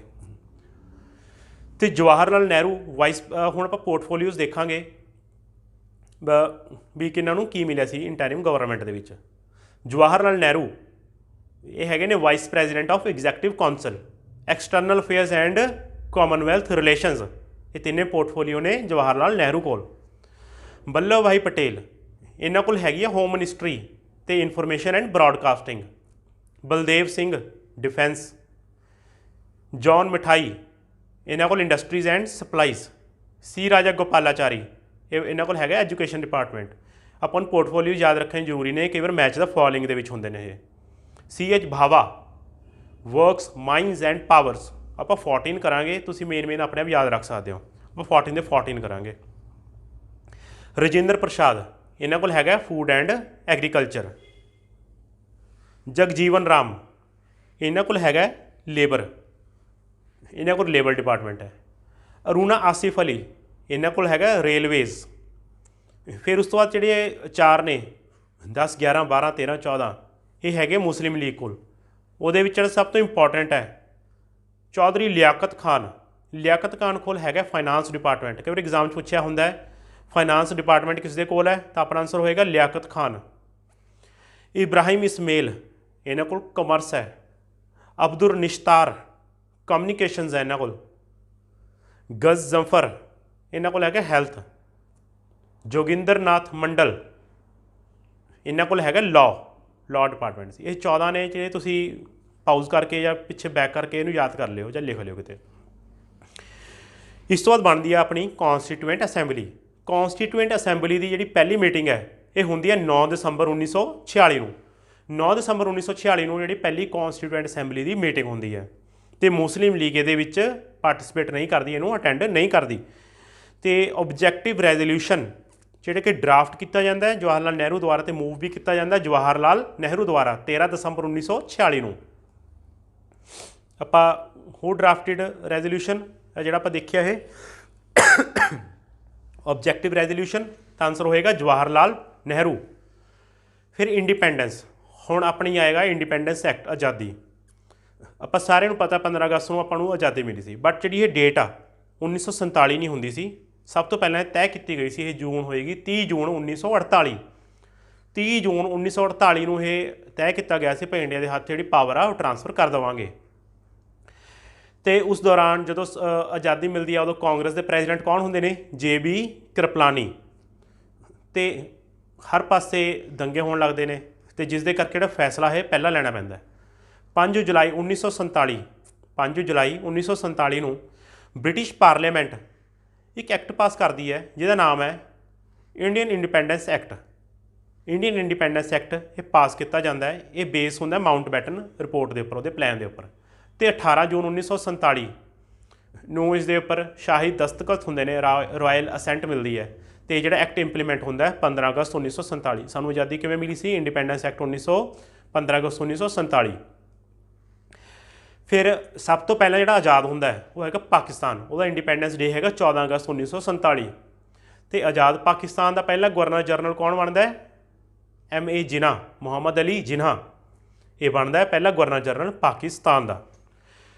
ਫਿਰ ਇੰਡੀਆ ਨੂੰ ਆਜ਼ਾਦੀ ਮਿਲਦੀ ਹੈ 15 ਅਗਸਤ 1947 ਨੂੰ, ਤੇ ਸਾਡੇ ਕੋਲ ਆਪਾਂ ਰਿਟੇਨ ਕਰਦੇ ਹਾਂ ਲਾਰਡ ਮਾਊਂਟਬੈਟਨ ਨੂੰ। ਲਾਰਡ ਮਾਊਂਟਬੈਟਨ ਨੂੰ ਆਪਾਂ ਰਿਕੁਐਸਟ ਕਰਦੇ ਹਾਂ ਵੀ ਤੂੰ ਗਵਰਨਰ ਜਨਰਲ ਕੰਟੀਨਿਊ ਰਹਿ। ਫਿਰ ਉਸ ਤੋਂ ਬਾਅਦ ਆਪਾਂ ਦੇਖਿਆ ਬਹੁਤ ਸਾਰੇ ਰਾਜਿਆਂ ਦੇ ਵਿੱਚ ਤਕਰੀਬਨ 540 ਛੋਟੇ ਛੋਟੇ ਹਿੰਦੁਸਤਾਨ ਦੇ ਟੁਕੜੇ ਹੋਏ ਹੁੰਦੇ ਨੇ। ਉਹਨੂੰ ਕੰਸੋਲੀਡੇਟ ਕਰਨ ਦਾ ਕੰਮ ਕੌਣ ਕਰਦਾ ਹੈ? ਇਨਕਾਰਪੋਰੇਸ਼ਨ ਇੰਡੀਅਨ ਟੈਰੀਟਰੀ ਦੇ ਵਿੱਚ ਮਿਲਾਉਣ ਦਾ ਕੰਮ ਕਰਦਾ ਹੈ ਸਰਦਾਰ ਵੱਲਭ ਭਾਈ ਪਟੇਲ। ਉਹ ਇਨੀਸ਼ੀਏਟਿਵ ਲੈਂਦੇ ਨੇ ਤੇ ਸਾਰੇ ਰਾਜਾਂ ਨੂੰ ਜੋੜ ਦਿੰਦੇ ਨੇ, ਤਾਂ ਹੀ ਉਹਨਾਂ ਨੂੰ ਆਪਾਂ ਕਹਿੰਦੇ ਹਾਂ ਲੋਹ ਪੁਰਸ਼। 15 ਅਗਸਤ 1947, 15 ਅਗਸਤ 1947 ਸਾਰੀਆਂ ਸਟੇਟਾਂ ਇੰਡੀਅਨ ਗਵਰਨਮੈਂਟ ਦੇ ਨਾਲ ਸਹਿਮਤ ਹੋ ਜਾਂਦੀਆਂ ਨੇ, ਆਪਣਾ ਇੰਸਟਰੂਮੈਂਟ ਅਸੈਸ਼ਨ ਸਾਈਨ ਕਰ ਲੈਂਦੇ ਨੇ, ਸਿਰਫ 3 ਨੂੰ ਛੱਡ ਕੇ। ਜੰਮੂ ਕਸ਼ਮੀਰ, ਹੈਦਰਾਬਾਦ ਐਂਡ ਜੂਨਾਗੜ੍ਹ, ਇਹ ਪੁਲਿਸ ਐਕਸ਼ਨ ਦੇ ਨਾਲ ਆਪਾਂ ਇਹਨਾਂ ਨੂੰ ਤਾਕਤ ਦੇ ਨਾਲ, ਪਾਵਰ ਦੇ ਨਾਲ ਆਪਣੇ 'ਚ ਮਿਲਾ ਲੈਂਦੇ ਹਾਂ। ਇਹ ਸੀਗਾ ਅੱਜ ਦਾ ਆਪਣਾ ਲੈਕਚਰ। ਅੱਜ ਦਾ ਲੈਕਚਰ ਥੋੜ੍ਹਾ ਜਿਹਾ ਲੈਂਥੀ ਸੀਗਾ, but exam point of view ਤੋਂ ਇਹ 'ਚ ਬਹੁਤ ਸਾਰੇ ਇੰਪੋਰਟੈਂਟ ਫੈਕਟਸ ਨੇ, ਅਤੇ ਆਪਾਂ ਤਕਰੀਬਨ ਜਿਹੜੀ ਆਪਣੀ ਅੱਜ ਹਿਸਟਰੀ ਹੈ, ਮਾਡਰਨ ਇੰਡੀਆ ਹਿਸਟਰੀ, ਉਹ 10 ਲੈਕਚਰਾਂ 'ਚ ਆਪਾਂ ਕਵਰ ਕਰ ਲਈ। ਅੱਜ ਦਾ ਜਿਹੜਾ ਲੈਕਚਰ ਹੈ ਆਪਾਂ ਸਾਰੀ ਹਿਸਟਰੀ ਕਵਰ ਕਰ ਲਈ। ਹੁਣ ਜਿਹੜੇ ਕੁਛ ਮਿਸਲੀਨੀਅਸ ਪੁਆਇੰਟਸ ਰਹਿ ਗਏ ਜਾਂ ਟੌਪਿਕਸ ਰਹਿ ਗਏ, ਗਵਰਨਰ ਜਰਨਲਸ ਰਹਿ ਗਏ, ਉਹਨੂੰ ਆਪਾਂ ਇੱਕ ਅਲੱਗ ਵੀਡੀਓ, ਸੈਪਰੇਟ ਵੀਡੀਓ ਦੇ ਵਿੱਚ ਕਰਾਂਗੇ। ਉਹ ਸਾਰੇ ਇਕੱਠੇ ਕਰ ਦਾਂਗੇ ਉਹਦੇ ਵਿੱਚ। ਜੇ ਤੁਸੀਂ ਇਸ ਤੋਂ ਪਹਿਲੇ ਵਾਲੀ ਵੀਡੀਓਜ਼ ਨਹੀਂ ਦੇਖੀਆਂ ਤਾਂ ਦੇਖ ਲਿਓ, ਕਿਉਂਕਿ ਇਹ ਵੀਡੀਓਜ਼ ਦੇਖਣ ਦੇ ਨਾਲ ਤੁਸੀਂ ਹਰ ਤਰ੍ਹਾਂ ਦੇ ਕੁਐਸਚਨਸ ਨੇ, ਚਾਹੇ SSC ਹੋਣ ਜਾਂ ਪੰਜਾਬ ਲੈਵਲ ਦਾ ਕੋਈ ਵੀ ਐਗਜ਼ਾਮ ਹੋਵੇ, ਤੇ ਤੁਸੀਂ ਉਹਨੂੰ ਕਾਊਂਟਰ ਕਰ ਸਕਦੇ ਹੋ। ਉਹਨੂੰ ਬਹੁਤ ਹੀ ਜੂਝਣਾ ਨਹੀਂ ਪਊਗਾ ਤੁਹਾਨੂੰ। ਤੁਸੀਂ ਆਪ ਹੀ ਇਹਨਾਂ ਨੂੰ ਦੇਖਣ ਤੋਂ ਬਾਅਦ ਉਹਦੇ ਵਿੱਚ ਟਿਕ ਲਗਾ ਕੇ ਦੇਖ ਲਿਓ ਤੁਹਾਡੀ ਪਰਫੋਰਮੈਂਸ ਕੀ ਹੈ। ਮੈਨੂੰ ਪਤਾ ਬਹੁਤ ਵਧੀਆ ਹੋਏਗੀ। ਅਤੇ ਜਿਹੜੇ ਆਪਾਂ ਮੌਕ ਟੈਸਟ ਵੀ ਕਰ ਰਹੇ ਹਾਂ, ਦੂਜੀ ਪਲੇਲਿਸਟ ਪਈ ਆ, ਉਹਦੇ ਵਿੱਚ ਤੁਸੀਂ ਟਿਕ ਕਰਕੇ ਦੇਖਿਓ ਆਪਾਂ ਜਿਹੜੇ ਟੌਪਿਕਸ ਕਵਰ ਕੀਤੇ ਨੇ ਵੀ ਤੁਹਾਨੂੰ ਉਹਦੇ ਵਿੱਚੋਂ ਕਿੰਨੇ ਆਉਂਦੇ ਨੇ। ਲੈਕਚਰ ਲੈਂਥੀ ਜਾਂ ਬੋਰਿੰਗ ਹੋ ਸਕਦਾ, ਬਟ ਇਹ ਇਨਫੋਰਮੇਸ਼ਨ ਡੈਫੀਸ਼ੀਐਂਟ ਕਦੇ ਵੀ ਨਹੀਂ ਹੋਊਗਾ। ਮੈਂ ਜਿਸ ਤਰੀਕੇ ਨਾਲ ਮੈਂ ਆਪ ਪੜ੍ਹਿਆ, ਮੈਂ ਬਿਲਕੁਲ ਉਸੇ ਤਰ੍ਹਾਂ ਜੈਨੂਅਨ ਤਰੀਕੇ ਦੇ ਨਾਲ ਤੁਹਾਨੂੰ ਪੜ੍ਹਾ ਰਿਹਾ। ਇਹਦੀ ਨਾ ਤਾਂ ਕੋਈ ਫੀਸ ਆ ਅਤੇ ਨਾ ਹੀ ਕੋਈ ਸਪੋਂਸਰ ਹੈ। ਮੈਂ ਵੀ ਤੁਹਾਡੇ ਵਰਗਾ ਸਟੂਡੈਂਟ ਆ, ਅਤੇ ਮੈਂ ਵੀ ਚਾਹੁੰਦਾ ਕਿ ਕੋਈ ਵੀ ਜਿਹੜੀ ਕੋਚਿੰਗ ਦੇ ਉੱਪਰ ਵੀ ਕਿਸੇ ਦੀ ਲੁੱਟ ਖਸੁੱਟ ਨਾ ਹੋਵੇ। ਉਹ ਵੀ ਤੁਹਾਨੂੰ ਇਹੀ ਪੜ੍ਹਾਉਂਦੇ ਨੇ ਬੈਟਰ, ਯਾਨੀ ਕਿ ਇਸ ਤਰ੍ਹਾਂ ਤਾਂ ਕਦੇ ਵੀ ਨਹੀਂ ਪੜ੍ਹਾਉਣਗੇ।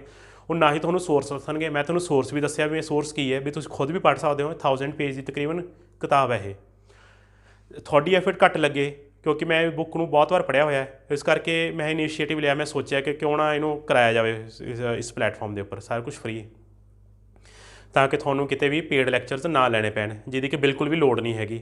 ਬੇਫਜ਼ੂਲ ਤੋਂ ਤੁਸੀਂ ਆਪਣੇ ਪੈਸੇ ਖਰਾਬ ਕਰਦੇ ਹੋ ਜੇ ਕਿਤੇ ਔਨਲਾਈਨ ਕੋਚਿੰਗ ਜਾਂ ਫਿਰ ਦੂਜੀ ਵੀ ਕੋਚਿੰਗ ਲੈਂਦੇ ਹੋ। ਉਹ ਤੁਸੀਂ ਦੇਖ ਹੀ ਚੁੱਕੇ ਹੋ ਪੰਜਾਬ ਪੁਲਿਸ ਦੇ ਪੇਪਰ ਦੇ ਵਿੱਚ, ਕਿਸੇ ਦਾ ਕਿਰਾਇਆ ਕੁਛ ਨਹੀਂ ਆਇਆ। ਜੋ ਪਰ ਆਪਾਂ ਕੀਤਾ ਸੀ ਟੈਕਸਟ ਬੁੱਕਸ ਦੇ ਵਿੱਚੋਂ ਕੀਤਾ ਸੀ, ਅਤੇ ਆਪਾਂ ਐਗਜ਼ਾਮ ਦੇ ਵਿੱਚ ਕਿੰਨਾ ਵਧੀਆ ਕਰੇ ਆਏ, ਹੈ ਨਾ। ਅਤੇ ਆਪਾਂ ਮੈਰਿਟ ਲਿਸਟ ਦੇ ਵਿੱਚ ਵੀ ਆ ਗਏ। ਜੇ ਤੁਹਾਨੂੰ ਇਹ ਵੀਡੀਓ ਵਧੀਆ ਲੱਗੀ ਹੋਵੇ, ਤੁਹਾਨੂੰ ਇਨਫੋਰਮੇਸ਼ਨ ਮਿਲੀ ਹੋਵੇ, ਤਾਂ ਤੁਸੀਂ ਇਹਨੂੰ ਸ਼ੇਅਰ ਵੀ ਕਰੋ, ਚੈਨਲ ਨੂੰ ਸਬਸਕ੍ਰਾਈਬ ਵੀ ਕਰੋ ਅਤੇ ਲਾਈਕ ਵੀ ਕਰੋ, ਅਤੇ ਪ੍ਰੈਸ ਬੈਲ ਆਈਕਨ, ਤਾਂ ਕਿ ਤੁਹਾਨੂੰ ਅਗਲੀ ਵੀਡੀਓ ਦੀ ਨੋਟੀਫਿਕੇਸ਼ਨ ਮਿਲ